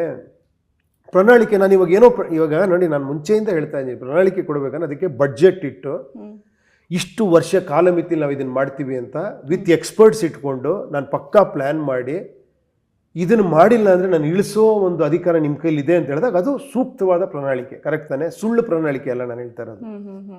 ಕರೆಕ್ಟ್ ತಾನೆ? ಅದು ತಾನೇ ನಿಮ್ಗೆ ಬೇಕಾಗಿರೋದು. ಬೇಡವಾ ಹೇಳಿ, ನೀವು ಜನಗಳಾಗಿ ಯೋಚನೆ ಮಾಡಿ ಹೇಳಿ. ಹೌದು ಸರ್, ಬೇಕಾಗುತ್ತೆ ಅಲ್ವಾ? ನಾನೇನೋ ಒಂದು ಪ್ರಣಾಳಿಕೆ ಕೊಟ್ಟೆ ಅನ್ಕೊಳ್ಳಿ, ಅದನ್ನು ಕರೆಕ್ಟಾಗಿ ಕೊಟ್ಟು ಅಕಸ್ಮಾತ್ ನಾನು 2 ವರ್ಷದಲ್ಲಿ ಈ ಕೆಲಸ ಮಾಡೋಕ್ಕಾಗಿಲ್ಲ ಅಂದರೆ ನನ್ನ ನೀವು ಕೆಳಗೆ ಇಳಿಸ್ಬೋದು ಅಂದಾಗ ನನಗೊಂದು ಪ್ರೆಷರ್ ಇರುತ್ತೆ. ನಾನು ಆಶ್ವಾಸನೆ ಕೊಟ್ಟಿದ್ದೀನಿ, ಇಟ್ ಇಸ್ ಎ ಪ್ರಾಮಿಸ್. ನನ್ನ ವೋಟ್ ಹಾಕಿ ನನ್ನ ಕೆಲಸ ಕೊಟ್ಟಿದ್ದಾರೆ, I have to do that. Because ನೀವು ನಂಗೆ ಸಂಬಳ ಕೊಡ್ತಿದ್ದೀರಾ, ಫೆಸಿಲಿಟಿ ಕೊಡ್ತಿದ್ದೀರಾ, ಕಾರ್ ಕೊಡ್ತೀರಾ, ಬಂಗ್ಲೆ ಕೊಡ್ತಿದ್ದೀರಾ, ಪ್ರತಿಯೊಂದು ನನಗೆ ಕೊಡ್ತಿದ್ದೀರಾ, ಗೌರವ ಕೊಡ್ತಿದ್ದೀರಾ. ನಾನು ಈ ಕೆಲಸ ಮಾಡಲೇಬೇಕು ತಾನೆ? ಮಾಡಿ ಅದನ್ನು ನಿಮಗೆ ಟ್ರಾನ್ಸ್ಪರೆಂಟಾಗಿ ಹೇಳಬೇಕು, ನೋಡಿ ಇಷ್ಟು ದುಡ್ಡಲ್ಲಿ ನಾನು ಏನು ಅಂದ್ಕೊಂಡಿದ್ದೀನೋ ಅದನ್ನು ಮಾಡಿದ್ದೀನಿ ಅಂತ. ಇನ್ನೂ ಚಿಕ್ಕದಾಗಿ ಹೇಳ್ತೀನಿ ಕೇಳಿ ನೀವು, ಯಾಕಂದರೆ ಇದು ಗೌರ್ಮೆಂಟ್ ಅನ್ನೋದೇ ನಮ್ಗೇನೋ ಒಂದು ಭ್ರಮೆ ಥರ ಆಗೋಗ್ಬಿಡಿ. ಅದಕ್ಕೂ ನಮ್ಗೆ ಸಂಬಂಧ ಇಲ್ಲ, ವೋಟ್ ಮಾಡೋದು ಒಂದೇ ಕೆಲಸನಕ್ಕೋಸ್ಕರ ಇದು ಅರ್ಥ ಆಗ್ತಿಲ್ಲ. ನಾನು ಅದಕ್ಕೆ ಚಿಕ್ಕದಾಗಿ ಹೇಳ್ತೀನಿ. ನೀವು ಒಂದು ಮನೆ ಕಟ್ತೀರಾ, ಆರ್ಕಿಟೆಕ್ಟ್ ಹತ್ರ ಹೋಗ್ತಿರ್ತಾನೆ, ಇಂಜಿನಿಯರ್ ಹತ್ರ ಹೋಗ್ತಿರ್ತಾನೆ. ಅವ್ರು ಆರ್ಕಿಟೆಕ್ಟ್ ಹತ್ರ ಒಂದು ಹೇಳ್ತೀರಾ, ಒಂದು ಪ್ಲ್ಯಾನ್ ಕೊಡಿ ನನಗೆ ಅಂತ. ಅವನು ಇವಾಗ ಹೆಂಗಿದೆ ಟೆಕ್ನಾಲಜಿ, ಅವನು ವಾಕಿನ್ ಇದ್ರ ಥರ ತೋರಿಸ್ಬಿಡ್ತಾರೆ ಏನೋ ಹೌದು ಇದರಲ್ಲಿ ಅಲ್ವಾ, ತೋರಿಸ್ತಾರೆ. ಹೌದು, ಹಿಂಗೆ ಬರುತ್ತೆ ನಿಮ್ಮ ಹಾಲು, ಹಿಂಗೆ ಹೋಗುತ್ತೆ, ಹಿಂಗೆ ರೂಮ್ ಬರುತ್ತೆ ನೋಡಿ, ಮೇಲ್ಗಡೆ ಈ ಲೈಟ್ ಬರುತ್ತೆ, ಇದು ಬೇಡವಾ ಲೈಟ್ ಟಕ್ ಅಂತ ಚೇಂಜ್ ಮಾಡಿ ಈ ಲೆವೆಲಿಗೆ ತೋರಿಸ್ತಾರೆ. ನೆಕ್ಸ್ಟ್ ಅದನ್ನು ಎಷ್ಟು ಬಡ್ಜೆಟ್ ಆಗುತ್ತೆ, ಏನಾಗುತ್ತೆ, ಇಂಟೀರಿಯರ್ಗೆ ಎಷ್ಟು ಎಲ್ಲ ಕೊಡ್ತಾ ಇರ್ತಾನೆ. ನೀವು ಒಂದು ಪ್ಲ್ಯಾನ್ ಮಾಡ್ತೀರ, ಅದನ್ನ ನಾವು 2 ಕೋಟಿಲಿ ನಾನು ಮನೆ ಕಟ್ತೀನಿ, 3 ಕೋಟಿಲಿ ನಾನು ಮನೆ ಕಟ್ತೀನಿ ಅಂತ ಪ್ಲ್ಯಾನ್ ಮಾಡ್ಕೊತೀರಾ. ಹೌದು ತಾನೆ? ಹೌದು. ಈಗ ನಾನು ನಿಮ್ಗೆ ಇನ್ನೊಂದು ಹೇಳ್ತೀನಿ, ಬಿಟ್ಬಿಟ್ರೆ 3 ಕೋಟಿ ಕೊಡ್ರಿ ನಾನು ಕಟ್ಕೊಡ್ತೀನಿ ನಿಮ್ಮ ಮನೆ ಅಂತ. ನಿಮ್ಗೆ ಇಷ್ಟ ಆಗುತ್ತಾ? ನಮ್ಮ ಥರದ ಮನೆ ಸಿಗಲ್ವಲ್ಲ ನಮಗೆ, ನಮಗೆ ಬೇಕಾಗಿದ್ದ ಥರದ ಮನೆ ಸಿಗಲ್ಲ ಅಲ್ವಾ? ದೇಶನೂ ನಂಬ್ತಾನೆ, ರಾಜ್ಯನೂ ನಂಬ್ತಾನೆ. ಅಲ್ಲಿ ಇನ್ವಾಲ್ವ್ ಆಗೋಕ್ಕಾಗತ್ತೆ ನಂದು ಅಂತ, ಇಲ್ಲೊಂದು 5 ನಿಮಿಷ ಇನ್ವಾಲ್ವ್ ಆಗೋಕ್ಕಾಗಲ್ವಾ? ಆಗುತ್ತೆ. ನಾನು ನಿಮ್ಗೆ ಬಿಟ್ಟಿಲ್ಲ ಅಷ್ಟೇ. ನಿಮ್ಗೆ ಇಂಟ್ರೆಸ್ಟ್ ಇಲ್ಲ ಅಂತ ಇನ್ನೊಬ್ಬನ ತೋರಿಸಿ ನಾನು ನಿಮ್ಗೆ ಹೇಳ್ತಾ ಇದ್ದೀನಿ. ನೀವು ಓಕೆ ರೀ ನೋಡ್ರಿ ಅಲ್ಲೆಲ್ಲ ಅವರೆಲ್ಲ ಇನ್ವಾಲ್ವ್ ಆಗ್ತಾರೇನ್ರಿ ಎಲ್ಲ, ಏನೋ ಇದಾಗ್ಬಿಡುತ್ತೆ ಆಮೇಲೆ ಅಷ್ಟೇ ಅಂತ ಹೆದರಿಸ್ತೀನಿ ನಾನು. ಜನಕ್ಕೆಲ್ಲ ಅಧಿಕಾರ ಕೊಟ್ಟರೆ ಆಮೇಲೆ ಬನಾನಾ ರಿಪಬ್ಲಿಕ್ ಆಗ್ಬಿಡೋದು ನಮ್ಮ ದೇಶ. ಸುಮ್ಮನೆ ಇರ್ರಿ, ಹಂಗೆಲ್ಲ ಮಾಡೋಕ್ಕಾಗಲ್ಲ. ನಾನು ಮಾಡ್ತೀನಿ, ನನಗೆ ಎಕ್ಸ್ಪೀರಿಯನ್ಸ್ ಇಲ್ಲೇನ್ರಿ ಅಂತೀನಿ. ಆಮೇಲೆ ನಮಗೂ ಅಷ್ಟೇ, ಯಾರೋ ಒಬ್ಬೊಬ್ಬಂದು ಮಾಡ್ಕೊಳ್ಳಿ ಬಿಡು ಅಂತ. ಹಂಗೆ ಆಗ್ಬಾರ್ದಲ್ವಾ? ಪ್ರಜಾಕೀಯ ಪಕ್ಷ ನೀವು ಕಟ್ತೀರಾ, ಆದರೆ ಎಲ್ಲೂ ನೀವು ಕಂಟೆಸ್ಟ್ ಮಾಡೋದಿಲ್ಲ. ಜನಗಳನ್ನು ನೀವು ಬಿಡ್ತೀರಾ, ಯುವಕರನ್ನ ನೀವು ಮುಂದೆ ತೊಗೊಂಡ್ಬರ್ತಾ ಇದ್ದೀರಾ. ಎಲ್ಲೋ ಒಂದು ಕಡೆ ಅನ್ಸುತ್ತೆ ಏನಪ್ಪ ಅಂತಂದರೆ, ಉಪೇಂದ್ರ ಅವರ ಒಂದು ಇಷ್ಟೊಂದು ಅವರು ಅವ್ರು ಇಷ್ಟೊಂದು ಫೇಮಸ್ ಆಗಿದ್ದಾರೆ, ಸೊ ಅವರೇ ಹೋಗಿ ಕಂಟೆಸ್ಟ್ ಮಾಡಿದ್ರಂದ್ರೆ ಅದಕ್ಕೆ ಇನ್ನೊಂದು ಸ್ವಲ್ಪ ಜಾಸ್ತಿ ಇಲ್ಲ, ಅದು ಆಗಬಾರ್ದು ಅಂತ ಮತ್ತೆ ಫೇಮಸ್ ವ್ಯಕ್ತಿ ನೋಡಿ ಓಟ್ ಹಾಕೋದು. ಓಕೆ, ನೋಡಿ ಅದು ಮತ್ತೆ ರಾಜಕೀಯನೇ. ಇಲ್ಲಿ ಉಪೇಂದ್ರ ಗೆದ್ರೆ ರಾಜಕೀಯ ಆಗ, ಪ್ರಜಾಕೀಯ ಆಗಲ್ಲ. ಅಲ್ಲ ಸರ್, ಇವಾಗ ನಿಮ್ಮ ಒಂದು ಪ್ಲೇಸ್ ಅಲ್ಲೇ ಬೇರೆಯವ್ರು ಇದ್ದಿದ್ರಂದ್ರೆ ಅದು ಹಂಗೆ ಮಾಡ್ತಾ ಇದ್ರು ಸರ್. ಇವಾಗ ನಿಮ್ಮ ಅಂಡರ್ ಅಲ್ಲಿ ಎಲ್ಲ ಕೆಲಸ ಆಗ್ತಾ ಹೋಗುತ್ತೆ. ಅಂಡರ್ ಏನಿಲ್ಲ, ಅಂಡರ್ ಟಾಪರ್ ಏನಿಲ್ಲ ಇಲ್ಲಿ ಆಕ್ಚುಲಿ. ಇಟ್ ಇಸ್ ಒಂದು ಸಿಸ್ಟಮು. ನಾನೆಲ್ಲ ಯುವಕರನ್ನು ಬರೆದೀನಿ, ಬರ್ತಾ ಇದ್ದಾರೆ. ನಾನು ಮಾಡಿದ್ರು ಹಂಗೆ ಕೆಲಸ ಮಾಡಬೇಕು, ಇನ್ನೊಬ್ಬ ಯಾರೋ ಮಾಡಿದ್ರು ಹಂಗೆ ಕೆಲಸ ಮಾಡಬೇಕು. ಅಲ್ಲಿ ಏನು ಇಲ್ಲ. ನನಗೂ SOP ಅಂದ್ರೆ ನನಗೂ SOP ಅಪ್ಲೈ ಆಗುತ್ತೆ. ನಾನು ಯಾಕೆ ಇಲ್ಲಿ ನಿಲ್ತಾ ಇಲ್ಲ ಅಂದರೆ, ಬಿಕಾಸ್ ಮತ್ತೆ ಏನೋ ಉಪೇಂದ್ರ ಓಟ್ ಹಾಕ್ತೀನಿ ಅನ್ನೋದು, ಉಪೇಂದ್ರ ಒಂದು ಮಾಡೆಲ್ ಮಾಡಿ ತೋರಿಸ್ಲಿ ಇದನ್ನೆಲ್ಲ ಅನ್ನೋದು. ನಾನು ಹೇಳ್ತಿರೋದು ನಾನು ಮಾಡ್ತೀನಿ ಅನ್ನೋದೆಲ್ಲ ಹೇಳ್ತಿರೋದಿಲ್ಲ. ನಾವೆಲ್ಲರೂ ಸೇರ್ಕೊಂಡು ಮಾಡೋ ಸಿಸ್ಟಮ್ ಹೇಳ್ತಾ ಇರೋದು. ಅಗೇನ್ ನೀವು ಬಿಟ್ಬಿಡ್ಬಾರ್ದು ಆ್ಯಕ್ಚುಲಿ. ನೀವು ಬಿಟ್ಟರೆ ನಾನೇನು ಮಾಡಬಲ್ಲೆ? ಮತ್ತೆ ನಾನು ತಲೆ ಉಪಯೋಗ ನಾನೇನೋ ಮಾಡೋಕ್ಕೆ ಹೋಗ್ತೀನಿ ಅಷ್ಟೇ. ನಾನು ಹೇಳಿದ್ದು ನಿಮ್ಮ ಮನೆ ಕಟ್ತಾ ಇದ್ದೀನಿ ನಾನು, ನೀವು ನನಗೆ ಬಿಟ್ಬಿಟ್ರೆ ಮನೆ ಕಟ್ಕೊಳ್ಳಿ ಅಂತ. ಇಲ್ಲ ರೀ, ನಾನು ಯಾರನ್ನು ನಂಬಲ್ಲ, ಬಟ್ ಉಪೇಂದ್ರ ಚೆನ್ನಾಗಿ ಮಾತಾಡ್ತಾನೆ, ಅವನಿಗೆ ಕೊಟ್ಬಿಡ್ತೀನಿ 3 ಕೋಟಿ ಮನೆ ಕಟ್ಕೊಟ್ಬಿಡ್ಲಿ ಅಂತ ಹೇಳ್ತೀರಾ ನೀವು? ಇಲ್ಲ, ಹಂಗೆ ಹೇಳ್ತಾರೆ ಅಂತ ನಾನು ಮಾಡ್ತಾ ಇಲ್ಲ. ಇನ್ವಾಲ್ವ್ ಆಗ್ಬೇಕು. ಮತ್ತೆ ನೀವು ಫಸ್ಟ್ ತೋರಿಸ್ರಿ, ನನಗೆ ಡಯಾಗ್ರಾಮ್ ತೋರಿಸ್ರಿ, ಏನಾಗುತ್ತೆ, ಒಂದೆರಡು ಸ್ಕೆಚ್ಗಳು ತೋರಿಸ್ರಿ, ಮನೆ ಹೆಂಗೆ ಬರುತ್ತೆ ಅಲ್ವಾ? ಕೇಳ್ಬೇಕು ತಾನೆ ನೀವು. ಆಮೇಲೆ ನನಗೆ ಇಲ್ಲಿ ಬೇಡ ರೀ, ಈ ಟೈಲ್ಸ್ ಬೇಡ ರೀ, ತೆಗೀರಿ ಅಂತಲೇ ನೀವು ಹೇಳಬೇಕು. ಈ ಥರ ಬರಬೇಕನ್ನೋಕ್ಕೋಸ್ಕರ ನಾನು ಬೇಡ, ಮತ್ತೆ ಆ ರಾಜಕೀಯದ ಮೈಂಡ್ಸೆಟ್ ಬೇಡ, ಮತ್ತೆ ಒಬ್ಬ ನಾಯಕನ ನೋಡೋದು, ಒಬ್ಬ ಏನೋ ಫೇಮಸ್ ವ್ಯಕ್ತಿನ ನೋಡೋದು, ಅದಿರಬಾರ್ದು. ವಿಚಾರಗಳು ನೋಡಿ, ಮತ್ತೆ ವ್ಯಕ್ತಿನ ನೋಡಬೇಡಿ ಅಂತ. ಈಗ ನನ್ನ ಜೊತೆ ನಿಂತಿರೋನು ಯಾರು ಅಂದರೆ ನಿಮ್ಗೆ ಗೊತ್ತಿರಲ್ಲ, ನೀವು ಓಟ್ ಹಾಕ್ತೀರಾ? ಯಾರ್ರೀ, ನಮ್ಗೆ ಯಾರು ಅಂದರೆ ಗೊತ್ತಿಲ್ಲ, ಹೆಂಗ್ರಿ ಓಟ್ ಹಾಕೋದು ಅಂತಾರೆ. ಯಾಕೆ ಬೇಕು ನಿಮ್ಗೆ ಯಾರು ಅನ್ನೋರು? ನೀವು ಈ ವಿಚಾರ ನೋಡಿ, SOP ನೋಡಿ, ಹಿಂಗೆ ಕೆಲಸ ಮಾಡಬೇಕು ಅಂತ ನೀವು ಡಿಸೈಡ್ ಮಾಡ್ಕೊಳ್ಳಿ. ನೀವು ಎಲೆಕ್ಟ್ ಮಾಡಿದ್ರ ಮೇಲೆ ಹಂಗೆ ಮಾಡಿಲ್ಲ ಅಂದರೆ ಬನ್ನಿ, ನಾನು ನಿಮ್ಮ ಜೊತೆ ಬರ್ತೀನಿ. ಅಲ್ಲಿ ಉಪೇಂದ್ರ ಲೀಡ್ ತೊಗೊತಾನೆ, ನೀವು ನನ್ನ ಜೊತೆ ಬರಬೇಕು. ಅವನ್ನ ಕೆಳಗೆ ಇಳಿಸೋ ಜವಾಬ್ದಾರಿ ಇದೆ ನಮಗೆ. ಅಲ್ಲೊಂದು ಪ್ರೊಟೆಸ್ಟ್ ಆಗಬೇಕು, ಇಲ್ಲಾಂದರೆ ಆಗಲ್ಲ ಅದು. ಯಾಕಂದ್ರೆ ನೀವು ಇಳಿಸೋಕ್ಕಾಗಲ್ಲ, ಯಾಕಂದರೆ there is no law. Sir, ನೀವು SOP ಬಗ್ಗೆ ಮಾತಾಡಿದ್ರಿ. ಓಕೆ, ಇವಾಗ ಬೆಂಗಳೂರು ಮತ್ತು ಮಹಾನಗರಗಳಲ್ಲೆಲ್ಲ, ಮೈಸೂರು, ಆ ಥರದ್ದೆಲ್ಲ ನಮಗೆ ಸೋಷಿಯಲ್ ಮೀಡಿಯಾ ಈಸಿಯಾಗಿ ಆಕ್ಸೆಸಿಬಲ್ ಇದೆ. ಎಲ್ಲೋ ಒಂದು ಹಳ್ಳಿ ಇರುತ್ತೆ, ಅಲ್ಲಿ ನೀವು ಹೋಗಿನೇ ನಿಮ್ಮ ಪ್ರಜಾಕೀಯ ಪಕ್ಷದ ಬಗ್ಗೆ ನೀವು ಹೋಗೋಣ ಬಿಡಿ, ಆಕ್ಸೆಸ್ ಇಲ್ದಿರೋ ಕಡೆ ಹೋಗೋಣ. ಚಿಕ್ಕ ಹಳ್ಳಿಗೆ ಹೋಗಿ ಮಾಡ್ಬೇಕಲ್ವಾ ಕೆಲಸ? 2 ಲಕ್ಷ ರೂಪಾಯಿ ಸಂಬಳ ಸುಮ್ಮನೆ ಕೊಡ್ತಾರಾ? ಹೋಗ್ಬೇಕಲ್ವಾ? ಏನು ದೊಡ್ಡ ವಿಷಯ, ಹೋಗ್ಬಿಟ್ಟು ಮಾತಾಡ್ಬೋದು. ಹಂಗೆ ಹೇಳಬೇಡಿ ನೀವು. ಆ್ಯಕ್ಚುಲಿ 99% ನನ್ನ ಪ್ರಕಾರ ಮೊಬೈಲ್ಗಳಿದೆ, ವಾಟ್ಸಪ್ಗಳಿದ್ದಾವೆ, ಕನೆಕ್ಟ್ ಮಾಡ್ಬೋದು ನೀವು ಅಲ್ವಾ? ಇದೆ ಅಲ್ವಾ? ಇದೆ, ಬಟ್ ಅದು ಎಷ್ಟು ಮಟ್ಟಿಗೆ ಕನೆಕ್ಟ್ ಆಗುತ್ತೆ ಅಂತ ಹೇಳಿ. ಫಸ್ಟು ಪ್ರಜಾಕೀಯ ಕೆಲಸ ಕೊಟ್ಟಿದ್ದು ಅರೇಹಳ್ಳಿ ಅನ್ನೋ ಗ್ರಾಮದಲ್ಲಿ, ಪಂಚಾಯತಿಲಿ ನಮಗೆ ಸಿಕ್ಕಿದ್ದು. ಬೆಂಗಳೂರು ಸಿಟಿಲಲ್ಲ. ನಾವು ಅನ್ಕೊಂಡಿದೀವಲ್ಲ ಸಿಟಿಲಿರೋರೆಲ್ಲ ಬುದ್ಧಿವಂತರು, ಹಳ್ಳಿರೋರಿಗೆಲ್ಲ ಗೊತ್ತಾಗಲ್ಲ ಅಂತ. ಅವ್ರಿಗೆ ಗೊತ್ತಿರೋಷ್ಟು ಪಾಲಿಟಿಕ್ಸು ಸಿಟಿಲಿರೋರಿಗೆ ಗೊತ್ತಿಲ್ಲ. ಅವ್ರು ಪ್ರತಿಯೊಂದು ಗೊತ್ತಿರುತ್ತೆ ಅವ್ರಿಗೆ. ರಾಜಕೀಯ ಅಂದ್ರೇನು, ಸಂಘ ಅಂದ್ರೇನು, ಇದು ಪಂಚಾಯತಿಗೆ ಎಷ್ಟು ದುಡ್ಡು ಬರುತ್ತೆ, ಪ್ರತಿಯೊಂದು ಗೊತ್ತಿರುತ್ತೆ ಅವ್ರಿಗೆ. ಇವ್ರಿಗೇನು ಗೊತ್ತಿರಲ್ಲ ಬೇಕಾದ್ರೆ ಸಿಟಿ ಹುಡುಗರಿಗೆ. ಯಾಕಂದ್ರೆ ಇಲ್ಲಿ ಬೇರೆ ಬಿಸಿಲಿದ್ದೀವಿ ನಾವು, ಬೇರೆ ಯಾವುದೋ ಒಂದು ಲೋಕದಲ್ಲಿದ್ದೀವಿ ನಾವು. ಬಿಡೆ, ನಮ್ಗೇನಕ್ಕೆ, ನಮ್ಗೆ ನೋಡಿದ್ರೇ ತಲೆ ಕೆಟ್ಟೋಗೋದೆ, ಏನೇ ಅವೆಲ್ಲ ನಮ್ಗೆ ಯಾಕಪ್ಪ, ಯಾವನ ಮಾಡ್ಕೊಂತಾನೆ ಬಿಡು, ನಮ್ಗೇನದು. ಯಾಕಂದ್ರೆ ಅದು ನಮ್ಗೆ ಕಾಣಿಸ್ದೇ ಇರೋ ಮನಿ ಅದು. ನಾವಿಲ್ಲಿ ನಮ್ಮ ಬದುಕಿಗೋಸ್ಕರ ಒದ್ದಾಡ್ತಿರ್ತೀವಿ. 20,000 25,000 ಸಂಬಳಕ್ಕೆ ಒದ್ದಾಡ್ತಾ ಇರ್ತೀವಿ. ಲಕ್ಷ ಕೋಟಿ ಇದೆ ನಿಮ್ಮ ದುಡ್ಡಲ್ಲಿ. ಅದೆಲ್ಲ ನಿಮ್ಮ ಬದುಕನ್ನು ಆರಾಮ್ ಮಾಡೋದಕ್ಕೆ ಇರೋದದು. ಅಲ್ಲ ಒಂದೆಲ್ಲ ಒಂದು ಎಜುಕೇಷನ್ ನಿಮ್ಮ ಹೊರೆ ತಪ್ತು ಅಂದ್ಕೊಳ್ಳಿ ನಿಮ್ಮ ಮೇಲೆ, ಒಂದು ಹೆಲ್ತ್ದು ಏನೋ ಪ್ರಾಬ್ಲಮ್ ತಪ್ತು ಅಂದ್ಕೊಳ್ಳಿ ನಿಮ್ಮ ಮೇಲೆ, ಅಥವಾ ಇನ್ಯಾವುದೋ ಪ್ರಾಬ್ಲಮ್ ಆ್ಯಕ್ಚುಲಿ ಹೇಳಿ ಲಂಚ ಹೋಯ್ತು ಅಂದ್ಕೊಳ್ಳಿ, ನಿಮ್ಗೆ ಈಸಿಯಾಗೆಲ್ಲ ಕೆಲಸಗಳಾಗ್ತಾ ಇದೆ ಅಂದ್ಕೊಳ್ಳಿ, ಎಷ್ಟು ನಿಮ್ಗೆ ಅವಾಗ 25,000 ಬೇಕಾದ್ರೆ ನಿಮ್ಗೆ 15,000ದಲ್ಲಿ ಬದುಕ್ಬೋದು ನೀವು. ಅದೇ ಸರ್ ಇವಾಗ ಹೇಳ್ತಾ ಇರೋದು ಎಲ್ಲ ಸೆಕ್ಟರಲ್ಲೂ ಭ್ರಷ್ಟಾಚಾರನೂ ಜಾಸ್ತಿ ಆಗ್ತಾ ಇದೆ. ಸೊ ನೀವು ಪ್ರಜಾಕೀಯದ ಮೂಲಕ ಭ್ರಷ್ಟಾಚಾರನ ತೆಗಿತೀನಿ ಅಂದ್ರೆ ಅದು ಅಷ್ಟು ಸುಲಭದ ಕೆಲಸ ಅಲ್ಲ. ಹೌದು, ನಾನು ಮಾಡಿರೋದು ಬಹಳ ಸುಲಭದ ಕೆಲಸ ಅಲ್ಲ ಇದು. ಈಗ ನಾನು ಹೊರಟಿರೋದು ಫಸ್ಟ್ ನನ್ನೊಳಗಿರೋ ಭ್ರಷ್ಟಾಚಾರ ತೆಗಿಯೋದಕ್ಕೋಸ್ಕರ. ನಾನೇ ಎಷ್ಟು ಭ್ರಷ್ಟ ಆಗಿದ್ದೀನಿ ಅಂದರೆ, ನನಗೆ ಯಾರೋ ಒಬ್ಬ ಫೇಮಸ್ ವ್ಯಕ್ತಿ ನೋಡಿ ಓಟ್ ಹಾಕ್ಬೇಕು ಅನ್ಸದ್ ನನಗೆ. ಯಾರೋ ಹೊಸಬು ನೋಡ್ರೆ ನಂಗೆ ನಂಬಿಕೆನೇ ಬರಲ್ಲ, ಇವ್ನು ಕದ್ಬಿಟ್ರೆ ಅಂತ. ಅವ್ನು ಆಲ್ರೆಡಿ ಕದ್ದಿ ಅನ್ಬಿಡ, ಅವ್ನು ಸ್ವಲ್ಪ ಕಡಿಮೆ ಕದೀತಾನೆ ಅಂತ. ಈ ಥರ ಏನೇನೋ ಮೈಂಡ್ ಸೆಟ್ ನನಗೆ. ಪ್ರಚಾರ ಇದ್ದರೆ ಓಟ್ ಹಾಕ್ತೀನಿ ನಾನು. ಅವ್ನು ಸಿಕ್ಕಾಪಟ್ಟೆ ಸಮಾಜ ಸೇವೆ ಮಾಡಿ ಒಂದಷ್ಟು ದುಡ್ಡೆಲ್ಲ ಖರ್ಚು ಮಾಡಿದರೆ ಅವನು ಒಳ್ಳೆಯವನಪ್ಪ, ಅವ್ನಿಗೆ ಓಟ್ ಹಾಕ್ತೀನಿ. ಇದು ಏನೇನೋ ಭ್ರಮೇಲಿದ್ದೀವಿ ನಾವು ಅಲ್ವಾ? ಸೊ ಅಲ್ಲ, ಇವಾಗ ಹೇಳ್ತಾರೆ ಸರ್, ಇವಾಗ ಉಪೇಂದ್ರ ಅವರು ತಮ್ಮ ಮಾತುಗಳ ಮೂಲಕ ಮರಳು ಮಾಡ್ತಾರೆ. ಸಿನಿಮಾದಲ್ಲಿ ಏನು ಡೈಲಾಗ್ಸ್ ಎಲ್ಲ ಹೊಡಿತಾರೆ, ಆ ಎಲ್ಲ ಪಂಚಿಂಗ್ ಡೈಲಾಗ್ ಹೊಡಿತಾರೆ, ಇಲ್ಲೂ ಕೂಡ ಬಂದು ಜನರನ್ನ ಮರಳು ಮಾಡ್ತಾರೆ. ಅದು ಆಗೋದಿಲ್ಲ ಅಂತ. ಆಗೋದಿಲ್ಲ ಅಂದ್ರೆ ಬಿಡಿ, ಮತ್ತೆ ನೀವು ಮರಳು ಆಗ್ತಾ ಇಲ್ಲ, ತಲೆ ಯಾಕೆ ಕೆಡಿಸ್ಕೊತೀರಾ? ನಾನು ಹೇಳೋದು ನಿಮಗೆ ಎಲ್ಲ ಸುಳ್ಳಪ್ಪ ಅಂದರೆ ಅದು ವರ್ಕ್ ಆಗಲ್ಲ. ಯಾರೋ ಒಬ್ಬನಿಗೆ ನಿಜ ಅನ್ಸಿದ್ರೆ ಅವನು ತರ್ಕ ಮಾಡಿದ್ರೆ, ಅವನಿಗೆ ಕರೆಕ್ಟ್ ಅನ್ಸಿದ್ರೆ ಅವನು ಮಾಡ್ತಾನೆ. ಇಲ್ಲಿ ನನಗೆ ತಗೊಳ್ಳೋದಾಗ್ಲಿ ಕೊಡೋದಾಗ್ಲಿ ಏನೂ ಇಲ್ಲ. ನನಗೇನು ಎಕ್ಸ್ಪೆಕ್ಟ್ ಮಾಡದೆ ಬಂದಿದ್ದೀನಿ. ಇಲ್ಲಿ ಹೆಸರು ಎಕ್ಸ್ಪೆಕ್ಟ್ ಮಾಡಿಲ್ಲ ನಾನು, ನನಗೊಂದು ಹುದ್ದೆನೂ ಎಕ್ಸ್ಪೆಕ್ಟ್ ಮಾಡಿಲ್ಲ, ಇಲ್ಲಿಂದ ಹಣ ಬರುತ್ತೆ ಅಂತಲೂ ಎಕ್ಸ್ಪೆಕ್ಟ್ ಮಾಡಿಲ್ಲ. ಫಸ್ಟ್ ಅದನ್ನು ಕಿಲ್ ಮಾಡಿಕೊಂಡೇ ಬಂದಿದ್ದೀನಿ ಇಲ್ಲಿ. ಅರ್ಥ ಆಯ್ತಾ? ನನಗೇನು ಈಗ ಅದಕ್ಕೆ ನಂಗೆ ನೋವು ಇಲ್ಲ, ಸಂತೋಷ, ಅಹಂಕಾರನೂ ಇಲ್ಲ. ಏನೋ ಗೆದ್ಬಿಟ್ಟು ನಾನು ತೋರಿಸ್ಬಿಡ್ತೀನಿ ಅನ್ನೋ ಅಹಂಕಾರನೂ ಇಲ್ಲ. ಸೋತ್ರೆ ನನಗೆ ಅಯ್ಯೋ ಎಲ್ಲ ಅವಮಾನ ಆಗ್ಬಿಡುತ್ತೆ ನನಗೆ ಅನ್ನೋದು ಇಲ್ಲ ನನಗೆ. ಯಾಕಂದರೆ ಇದು ನಂದಲ್ಲ ಫಸ್ಟ್ ಆಫ್ ಆಲ್. ಏನು ಹೇಳಿ, ಎಲ್ಲರದ್ದು ಇದು. ಸೊ ಅದರಿಂದ ನನ್ನ ಜೊತೆ ನೀವು ಸೋಲ್ತೀರಾ ಅಷ್ಟೇ, ಅಥವಾ ನನ್ನ ಜೊತೆ ನೀವು ಗೆಲ್ಬೋದು, ಆ ಥರ ಇದು. ನಿಮ್ಗೆ ಕರೆಕ್ಟ್ ಅನ್ಸಿದ್ರೆ ಮತ್ತೆ ನೀವು ಮರಳು ಮಾಡ್ತೀಯನೇ ಅಂದ್ಕೊಂಡ್ರೆ ಹೆಂಗೆ ಹೇಳೋಣ, ಏನು ಮರಳು ಮಾಡ್ತೀನಿ ಅಂತ ಒಂದು ಹೇಳಿ. ಅಟ್ಲೀಸ್ಟ್ ಅದನ್ನಾರ ಲಾಜಿಕಲಾಗಿ ನಾವು ಥಿಂಕ್ ಮಾಡಬೇಕು. ಏನು ಮರಳು ಮಾಡ್ತೀನಿ, ನಾನೇನಾರು ಹೇಳ್ತಿರೋ ಸುಳ್ಳಿದೆಯಾ? ಸುಳ್ಳಿಲ್ಲ ಸರ್. ಇವಾಗ ರಾಜಕೀಯ ಪಕ್ಷದ ನಾಯಕರನ್ನೇ ತಗೋಬಹುದು. ಇವಾಗ ಉಪೇಂದ್ರ ಅವ್ರು ಬರ್ತಾರೆ, ಈ ಥರ ಭ್ರಷ್ಟಾಚಾರ ಆಗ್ತಾ ಇದೆ, ಜನಗಳಿಂದನೇ ಇದೆಲ್ಲ ಭ್ರಷ್ಟಾಚಾರ ನಿರ್ಮೂಲನೆ ಮಾಡ್ಬೋದು, ಜನಗಳು ಪ್ರಜಾಕೀಯಕ್ಕೆ ಏನಾದರೂ ಅಟ್ಲೀಸ್ಟ್ ಅಂದರೆ ಪ್ರಜಾಕೀಯ ಪಕ್ಷದಲ್ಲಿ ಜನರಿಗೋಸ್ಕರನೇ ಇರೋದು, ಜನರೇ ತೀರ್ಮಾನ ತಗೋತಾರೆ. ಇಂಥ ಮಾತುಗಳೆಲ್ಲ ಆಗೋದಿಲ್ಲ. ಇದು ಪ್ರಾಕ್ಟಿಕಲ್ ಆಗಿ ಥಿಂಕ್ ಮಾಡಿದ್ರು ಕೂಡ ಕಷ್ಟ. ಓಕೆ, ಹೇಳಿ ಹಂಗಾರೆ ಇವಾಗ ಹೆಂಗಾಗ್ಬೇಕು ಹಂಗಾರೆ? ಇದು ಈಗ ಹೋಗ್ತಿರೋ ದಾರಿನೇ ಕರೆಕ್ಟಾ ನಿಮಗೆ? ಅಲ್ಲ ಸರ್, ನನಗೂ ನೀವು ಆನ್ಸರ್ ಮಾಡ್ಬೇಕು ಹಂಗೆ. ಹೆಂಗಂದ್ರೆ ಒಬ್ಬ ನಾಯಕ ಬೇಕು ನಿಮ್ಗೆ, ಒಂದು ಪಕ್ಷ ಬೇಕು ನಿಮ್ಗೆ, ಕರೆಕ್ಟ್ ಅಲ್ವಾ? ಆ ನಾಯಕನ ನಂಬಿ ಎಲೆಕ್ಟ್ ಮಾಡ್ತೀರಾ. ಚೆನ್ನಾಗಿ ಆಗ್ತಿದೆಯಲ್ಲ, ಭ್ರಷ್ಟಾಚಾರ ನಿಂತಿದೆಯಾ, ಮತ್ತೆ ಹೆಂಗದು ಇಲ್ಲ ಅನ್ಬಿಟ್ಟು ಅದ್ರ ಕಡೆನೇ ಹೋಗ್ತೀರಾ? ಹೆಂಗದು? ನನಗೆ ಇದೇ ಅರ್ಥ ಆಗ್ತಿಲ್ಲ logic. Are we sound minded are actually ನಂಗೆ ಅರ್ಥ ಆಗ್ತಿಲ್ಲ. ನಮ್ಗೆ ಅಟ್ಲೀಸ್ಟ್ ನಮ್ಮ ಮತಿ ಕರೆಕ್ಟಾಗಿ ಇದೆಯಾ ಇಲ್ವಾ ಅಂತ. You are telling that is not good. then what is good? ಅದೇ ಇವಾಗ ಅರ್ಥ ಆಗ್ತಾ ಇಲ್ಲ ಜನರಿಗೆ. ಯಾಕೆ ಅರ್ಥ ಆಗ್ತಿಲ್ಲ ಹೇಳ್ತಾ ಇದ್ದೀನಲ್ಲ. ಅವಾಗ ನೀವು ನೋಡಿ, ಒಂದು ದಾರಿ ಇದಿದೆ, ಇದು ಸರಿ ಇಲ್ಲ, ಇನ್ನೊಂದು ದಾರಿ ಹೇಳ್ತಾ ಇದ್ದೀನಿ. ಇನ್ನೇನು ಮಾಡೋದು ಹೇಳಿ? ಇನ್ನೊಂದು ಯಾವ್ದಾರ ಥರ್ಡ್ ವೇ ಇದ್ರೆ ಹೇಳಿ, ಯಾವ್ದಾರ ನೋಡೋಣ.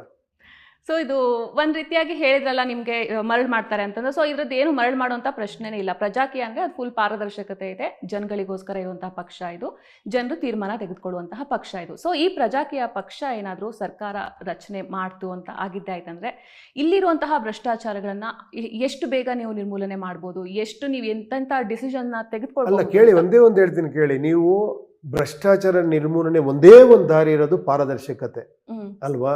ಟ್ರಾನ್ಸ್ಪರೆಂಟ್ ಆಗಿ ಕೆಲಸ ಮಾಡೋದು ಒಂದೇ ಪಾರದರ್ಶಕತೆ ಇರೋದು. ಸಿಂಪಲ್ ಹೇಳ್ತೀನಿ, ನಿಮ್ದೊಂದು ತೋಟ ಇದೆ, ನನ್ಗಲ್ಲಿ ಕೆಲಸ ಕೊಟ್ಟಿದ್ದೀರಾ, ಅಲ್ಲೊಂದು CCTV ಕ್ಯಾಮ್ರಾ ಹಾಕ್ತೀರಾ. ನೋಡಪ್ಪ, ನೀನು ಬರೋದು ಅಲ್ಲಿ ಒಂದು ಮಾರ್ಕ್ ಇರುತ್ತೆ, ಅಲ್ಲೊಂದು ಅಮ್ಕು, ನೀನು ಎಷ್ಟು ಗಂಟೆಗೆ ಬಂದೆ ಅನ್ನೋದು ನನಗೆ ರೆಕಾರ್ಡ್ ಆಗುತ್ತೆ, ನೀನು ಕೆಲಸ ಮಾಡು, ನಾನು ನೋಡ್ತೀನಿ ಇಲ್ಲಿ ಕೂತ್ಕೊಂಡು, ನೋಡಿದ್ರೆ ಮೇಲೆ ನನಗೆ ಸಂಬಳ ಕೊಡ್ತೀನಿ ಅಂತೀರಾ. ನಾನು ಹೇಳ್ತೀನಿ ಬೇಡ CCTV ಹಾಕ್ಬಿಡ, ನನ್ನ ಬಗ್ಗೆ ನಂಬಿಕೆ ಇಲ್ವಾ ನಿಮಗೆ? ಯಾಕೆ ನಾನು ಮಾಡ್ತೀನಿ ಬಿಡಿ ಅಂತೀನಿ. ನೀವು ಯಾವ್ದು ಕರೆಕ್ಟ್ ಅಂತೀರಾ? ಆಬ್ವಿಯಸ್ಲಿ ನಮ್ಗೆ ಗೊತ್ತಾಗ್ಬೇಕಲ್ವಾ? ಅಷ್ಟೇ ತಾನೇ. ಪಾರದರ್ಶಕತೆ ಒಂದೇ ಒಂದರಿಂದ ನಿಮ್ಗೆ ಭ್ರಷ್ಟಾಚಾರ ತಡಿಬೋದು. ಆಮೇಲೆ ಎಲ್ಲದಕ್ಕಿಂತ ಫಸ್ಟ್ ಆಫ್ ಆಲ್ ಇದರ ಮೂಲ ಎಲ್ಲಿದೆ ಅಂದ್ರೆ, ನಾನು ವೋಟ್ ಹಾಕೋದ್ರಲ್ಲೇ ನಾನು ತಪ್ಪು ಮಾಡಿದಾಗ ನಾನು ಬೇರೆದನ್ನು ಕೇಳೋದಕ್ಕೆ ಆಗಲ್ಲ. ನಾನು ವೋಟ್ ಹಾಕೋದೇ ಜಾತಿಗೋಸ್ಕರ ಹಾಕ್ತೀನಿ. ಏನು ಹೇಳಿ, ಈ ಮರಳು ಮಾಡ್ತಿರೋದು ಇದು ಆ್ಯಕ್ಚುಲಿ ನಾನಲ್ಲ, ಮರಳು ಮಾಡ್ತಿರೋದು ಅಂದ್ರಲ್ಲ ನೀವು. ಈ ಪ್ರಚಾರಗಳು ಮಾಡ್ತೀವಲ್ಲ TV ಮಾಧ್ಯಮಗಳಲ್ಲಿ, ಸಭೆ ಸಮಾರಂಭಗಳಲ್ಲಿ ಜೋರಾಗಿ ಮಾತಾಡೋದು, ಜನಗಳ ಕೈಲಿ ವಿಸಿಲ್ ಹೊಡೆಸ್ಕೊಳ್ಳೋದು, ಅಂತ ಏನು ಮಾಡ್ತೀನಿ ನಾನಿದ್ದೀನಿ, ಅದು ಮರಳು ಮಾಡೋದಂದ್ರೆ. ನಾನು ಅದು ಮಾಡಿದೆ, ನಾನು ಇದು ಮಾಡಿದೆ, ನಾನು ಹಿಂಗೆ ಮಾಡಿದೆ, ನಾನು ಅಲ್ಲಿ ಮಾಡಿದೆ, ನಾನು ನೀವು ವಿಷುವಲಿ ತೋರಿಸಿ ಸ್ವಾಮಿ ನೀವು ಮಾಡಿರೋದು. ಅದು ಯಾರು ಮಾಡಲ್ಲ. ನೀವು ತೋರಿಸೋದೇ ಇಲ್ಲ. ತೋರಿಸ್ಬೋದಲ್ವಮ್ಮ, ನೋಡಿ ನಮ್ಗೆ ಇಷ್ಟು ದುಡ್ಡು ಬಂದಿದೆ, ಇಷ್ಟು ಇದಾಗಿದೆ, ನಾನು ಈ ಥರ ಮಾಡಿದ್ದೀನಿ, ನೆಕ್ಸ್ಟ್ ನನ್ನ ಪ್ಲಾನ್ ಈ ಥರ ಇದೆ, ಈ ದುಡ್ಡಲ್ಲಿ ಹಿಂಗೆ ಮಾಡಬೇಕು, ಎಜುಕೇಷನ್ ಏನು ರಿಫಾರ್ಮ್ಸ್ ತರಬೇಕು ಅಂತಿದ್ದೀನಿ, ನಾನು ಹೆಲ್ತಲ್ಲಿ ಏನು ಮಾಡಬೇಕು ಅಂತಿದ್ದೀನಿ, ಜಾಬ್ಸ್ ಕ್ರಿಯೇಷನ್ಗೆ ಏನು ಮಾಡಬೇಕು ಅಂತಿದ್ದೀನಿ. ಡಿಸ್ಕಸ್. ಜನಗಳು 10,000 ಐಡಿಯಾಗಳಿದ್ದಾವೆ. ಸೊ ಹಾಗಾದ್ರೆ ಸರ್, ಇವಾಗ ಎಲ್ಲ ತಪ್ಪಾಗ್ತಾ ಇರೋದು, ತಪ್ಪು ಹೆಜ್ಜೆ ಇಡ್ತಾ ಇರೋದು ಕೇವಲ ರಾಜಕೀಯ ಪಕ್ಷದವರು ಅಥವಾ ಜನರು? ನಾನು ಹೇಳ್ತಿರೋದು ರಾಜಕೀಯ ಪಕ್ಷ ನಾವೇ ಕ್ರಿಯೇಟ್ ಮಾಡಿರೋದಲ್ವಮ್ಮ. ರಾಜಕೀಯ ಪಕ್ಷದವ್ರು ಹಂಚ್ತಾರೆ sir voting time, vote election ನೀವು ಇಸ್ಕೊಂಡು ನೀವು ಹಾಕಿದ್ರೆ ಯಾರು ತಪ್ಪದು? ಅದೇ ಇವಾಗ ಅದನ್ನ ಹೆಂಗೆ ಸರ್? ಹೆಂಗೆ ಅಂದ್ರೆ ಯಾರು ನಾನು ನೀವೇ ಮಾಡೋಕೆ ಹೆಂಗೆ ಅಂತ ನಾವು ಕೇಳಿದ್ರೆ ಒಳ್ಳೆ ಕಥೆ ಅಲ್ಲ. ಅದೇ ಜನಗಳಿಂದ ಜನಗಳು ಯಾರು? ನಾವೇನ್ ಜನಗಳಲ್ವಾ? ನಮ್ಮನ್ನ ಬಿಟ್ಬಿಟ್ಟು ನಾವೇನ್ ಗೊತ್ತಾ, ನಮ್ಮ ತಪ್ಪೇನಂದ್ರೆ ನಮ್ಗೊಂದು ಅಹಂಕಾರ ಇದೆ, ನಾನ್ ಮಾತ್ರ ಕರೆಕ್ಟ್, ಜನಗಳೆಲ್ಲ ತಪ್ಪು. ನಾನು ಜನ ಅನ್ನೋದು ಮರ್ತ್ಬಿಟ್ಟಿದೀವಿ ನಾವು. ನಾನು ಜನ ಅಲ್ವಾ ಅಮ್ಮ? ನಾನು ಹಿಂಗ ಎಲ್ಲರೂ ಸರಿ ಇಲ್ಲ ನಾನು ಯಾಕೆ ಅನ್ಕೊಂತೀನಿ? ಸ್ವಲ್ಪ ಥಿಂಕ್ ಮಾಡೋಣ. ಇಲ್ಲಪ್ಪ ನಾನೊಂದು ದಾರಿ ಹಿಂಗೆ ಹೋಗ್ತೀನಿ, ಬನ್ನಿ ಎಲ್ಲ ಚೆನ್ನಾಗಿದ್ದಾರೆ, ನೀವೆಲ್ಲ ಏನೋ ಅಸಾಮಾನ್ಯರು, ನಿಮ್ಗೆ ಆ ಕೆಪಾಸಿಟಿ ಇದೆ ಅಂತ ಹೇಳೋದೇ ಒಂದು ದೊಡ್ಡ ವಿಷಯ, ಇಂಪಾರ್ಟೆಂಟ್ ಅಲ್ವಾ? ಇದು ಮರಳು ಮಾಡೋದಲ್ಲ, ಸತ್ಯ ಇದು. ಜನಗಳಲ್ಲಿ ಬುದ್ಧಿವಂತಿಕೆ ಇದೆ, ನೀವು ಅದನ್ನು ಟ್ಯಾಪ್ ಮಾಡ್ತಾ ಇಲ್ಲ. ನಿಮ್ಮ ಮಕ್ಕಳಿದ್ದಾರೆ, ಅವ್ರು ಬುದ್ಧಿವಂತರು, ಪಾಪ ಬಿಟ್ಟರೆ ಕಲಿತಾರೆ, ನೀವು ಬಿಡ್ತಾ ಇಲ್ಲ. ಓಕೆ, ಒಂದ್ಸತಿ ಎಡವಿ ಬೀಳ್ತಾನೆ, ಹೇಳ್ತಾನೆ, ಮತ್ತೆ ನಡೆಯಕಾರ ಬಿಡಿ, ಅವ್ನು ನಡೀಲಿ ಅಲ್ವಾ? ಸರಿ. ಈಗ ಪ್ರಜಾಕೀಯ ಪಕ್ಷ ಇದು ಕರ್ನಾಟಕಕ್ಕಷ್ಟೇ ಸೀಮಿತ ಆಗತ್ತೋ ಅಥವಾ ಬೇರೆ? ಫಸ್ಟ್ ಕರ್ನಾಟಕದಲ್ಲಿ ಆಗಲಿ, ಆಗ್ತಿದ್ದಂಗೆ ಗೊತ್ತಾಗ್ತಾ ಹೋಗುತ್ತೆ ಇದು ರಿಸಲ್ಟು, ಇದು ಆಮೇಲೆ ಇದೊಂದು ದೊಡ್ಡ ಒಂದು ಅದ್ಭುತವಾದಂಥ ಒಂದು ಇದಾಗತ್ತೆ, ಪಾಠ ಆಗತ್ತೆ ಇದು. ಅಂದರೆ ಹಣ ಇಲ್ಲದೆ ಎಲೆಕ್ಷನ್ ನಿಲ್ಬೋದು, ಜನ ಸಾಮಾನ್ಯರು ಅಸಾಮಾನ್ಯರಿಂದ ಕೆಲಸ ತೊಗೊಬೋದು. ಇದೊಂದು ಕೆಲಸ ಟ್ರಾನ್ಸ್ಪರೆಂಟಾಗಿ ಕೆಲಸ ಮಾಡಬೇಕು, ಸಂಬಳಕ್ಕೆ ಕೆಲಸ ಮಾಡೋ ಸಿಸ್ಟಮ್ ಬರಬೇಕು, ಟೆಕ್ನಾಲಜಿ ಬರಬೇಕು, ಇವೆಲ್ಲ ಎಲ್ಲ ಒಂದು 10 ಕಡೆ ಆದರೆ ಸಾಕು, ಅದು ದೊಡ್ಡ ಇದಾಗುತ್ತೆ. ಅಲ್ಲಿ ಜನ ಬದಲಾಗಿದ್ದಾರೆ. ಜನ ಇನ್ಮೇಲೆ ನಮ್ಮ ಮಾತಿಗೆಲ್ಲ ಏನೋ ಸುಮ್ಮನೆ ಸುಳ್ಳು ಆಶ್ವಾಸನೆ ಒಪ್ಪಲ್ಲ, ಜನ ಅಥೆಂಟಿಕ್ಕಾಗಿ ಕೇಳ್ತಾರೆ ಇನ್ಮೇಲೆ. ಏನಯ್ಯ ನೀನು ಹೇಳ್ತಿದ್ದೀಯ, ಎಷ್ಟಿದೆ ನಿಂತ ದುಡ್ಡು, ಹೆಂಗೆ ಮಾಡ್ತೀಯ ನೀನು, ಯಾವಾಗ ಮಾಡ್ತೀಯಾ, ಎಷ್ಟು ಬಾಳಿಕೆ ಬರುತ್ತೆ, ಗ್ಯಾರಂಟಿನ ಮಾಡಲಿಲ್ಲ ಏನು ಮಾಡಲಿ ಅಂತ ಕೇಳೋ ಒಂದು ಮನೋಭಾವ ಬರುತ್ತೆ. ಅದು ಬಂದಾಗ ಅದ್ಭುತವಾಗಿ ದೇಶ ಚೇಂಜ್ ಆಗ್ಬಿಡುತ್ತೆ ಅಲ್ವಾ? ಆಟೋಮೆಟಿಕ್ ಆಗಿ ಚೇಂಜ್ ಆಗ್ಬಿಡುತ್ತೆ. ಅದಕ್ಕೆ ಆಟೋಗೆ ಓಟ್ ಹಾಕಿ ಅಂತ ಹೇಳ್ತೀರಿ. ಅದೇ ಕೇಳಕ್ ಬಂದೆ ಸರ್. ಈಗ ಆಟೋ ಚಿಹ್ನೆ ಇಟ್ಕೊಂಡ್ರಿ ನೀವು ನಿಮ್ಮ ಒಂದು ಪಕ್ಷಕ್ಕೆ, ಯಾಕೆ ಅಂತ ಆಟೋ ಚಿಹ್ನೆ? ಇಲ್ಲ, ಇರೋದ್ರಲ್ಲಿ ಯಾವುದು ಇದು ಅಂತ ಒಂದು 8-10 ಸಿಂಬಲ್ಗಳಿರುತ್ತೆ.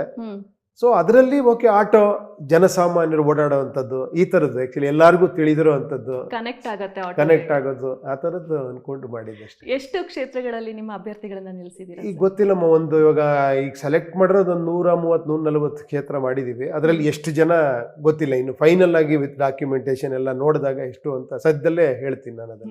ಅದೊಂದು ಟ್ವೀಟು ತುಂಬಾನೇ ವೈರಲ್ ಆಗೋಯ್ತು ಸರ್. ಅದು ಯಾಕಂದ್ರೆ ಮೇ 10ನೇ ತಾರೀಕು ಚುನಾವಣೆ ಆಗುತ್ತೆ, 13ನೇ ತಾರೀಕು ಕೌಂಟಿಂಗ್. ಯಾಕೆ 2 ದಿನ ಬೇಕು ಅಂತ ಒಂದೇ ಒಂದು ಟ್ವೀಟು ಅದಿಷ್ಟು ಸೆನ್ಸೇಷನ್ ಕ್ರಿಯೇಟ್ ಮಾಡ್ತು ಅಂತಂದ್ರೆ ನೀವು ಮತ್ತೆ ಕ್ಲಾರಿಫಿಕೇಶನ್ ಕೊಡ್ಬೇಕಾಯ್ತು.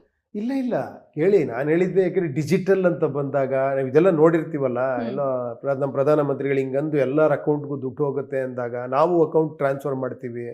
ಈಗೆಲ್ಲ ಪೇಟಿಎಮ್, ಗೂಗಲ್ ಪೇ ಈ ಥರ ಎಲ್ಲ ಬಂದಾಗ ಯಾವಾಗ ಅನ್ಸೋದು, ಯಾಕೆ ಎಲೆಕ್ಷನ್ ಈ ಥರ ಆಗಬಾರ್ದು, ಬೇಗ ಆಗಬಾರ್ದು, ಅವತ್ತೇ ರಿಸಲ್ಟ್ ಬರೋ ಥರ ಯಾಕೆ ಆಗಬಾರ್ದು ಅಲ್ವಾ? ಆ ಥರ ಒಂದು ಇದು ಬಂತಷ್ಟೇ. ಯಾಕಂದರೆ ಡಿಜಿಟಲ್ ಇಂಡಿಯಾ ಈ ಥರ ಎಲ್ಲ ಒಂದು ತುಂಬ ಏನೋ ಬೇರೆ ಥರ ಒಂದು ಇದಾಗಿದೆ. ಸೊ ಇದು ಯಾಕೆ ಆಗಬಾರ್ದು ಅಂತ ಅದಕ್ಕೆ ನಾನು ಕ್ವಶನ್ ಕೇಳಿದೆ, ಆಮೇಲೆ ಅದನ್ನು ಎಕ್ಸ್ಪ್ಲೈನ್ ಮಾಡಿದೆ ಅಷ್ಟೇ. ನಾನು ಕೇಳಿದ್ದು ಎಲೆಕ್ಷನ್ ಕಮಿಷನ್ಗೆ ಒಂದು ಏನು ಈ ಥರ ಮಾಡ್ಬೋದಲ್ವಾ ಅಂತ. ಇಟ್ ಈಸ್ ನಾಟ್ ಕ್ರಿಟಿಸಿಸಮ್ ಅಷ್ಟೇ, ಇಟ್ ಈಸ್ ಆಸ್ ಎ ಪ್ರಜೆ ಚೆನ್ನಾಗಿರುತ್ತಲ್ವಾ. ಯಾಕಂದರೆ ಎಷ್ಟೋ ಜನ ಓಟ್ ಹಾಕಿ ಹೋಗೋಕ್ಕೆ ಮನ್ಸು ಬರಲ್ಲ, ಅಯ್ಯೋ ಅಲ್ಲಿ ಕ್ಯೂ ಇರುತ್ರಿ ಅಂತ ಹೋಗಲ್ಲ, ಕೆಲವರು ಹಾಲಿಡೇಸ್ ಮಾಡ್ಕೊಂಡು ಓಟ್ ಹಾಕ್ತಾರೆ. ಈ ಥರದ್ದೆಲ್ಲ ಇರ್ಬೇಕಾರೆ ಎಲ್ಲರನ್ನೂ ಇನ್ವಾಲ್ವ್ ಮಾಡೋದಕ್ಕೆ ಮನೇಲೇ ಕೂತ್ಕೊಂಡು ವೋಟ್ ಮಾಡೋ ಸಿಸ್ಟಮ್ ಬರ್ಬೋದು ಅಲ್ವಾ? ಮತ್ತೆ ಅಲ್ಲಿ ನಿಮ್ಮ ಜನ ಸೇರಿಸಿ ಅಲ್ಲಿ ಮತ್ತೆ ಎಲ್ಲ ಬಂಟಿಂಗ್ಸ್ ಕಟ್ಟಿ ಅಲ್ಲಿ ಮತ್ತೆ ಇಷ್ಟೆಲ್ಲ ಕಾಂಪ್ಲಿಕೇಟೆಡ್ ಇರೋದನ್ನು ಸಿಂಪಲ್ಲಾಗಿ ಬ್ಯೂಟಿಫುಲ್ಲಾಗಿ ಮಾಡೋ ಒಂದು ಇದೆಯಲ್ಲ.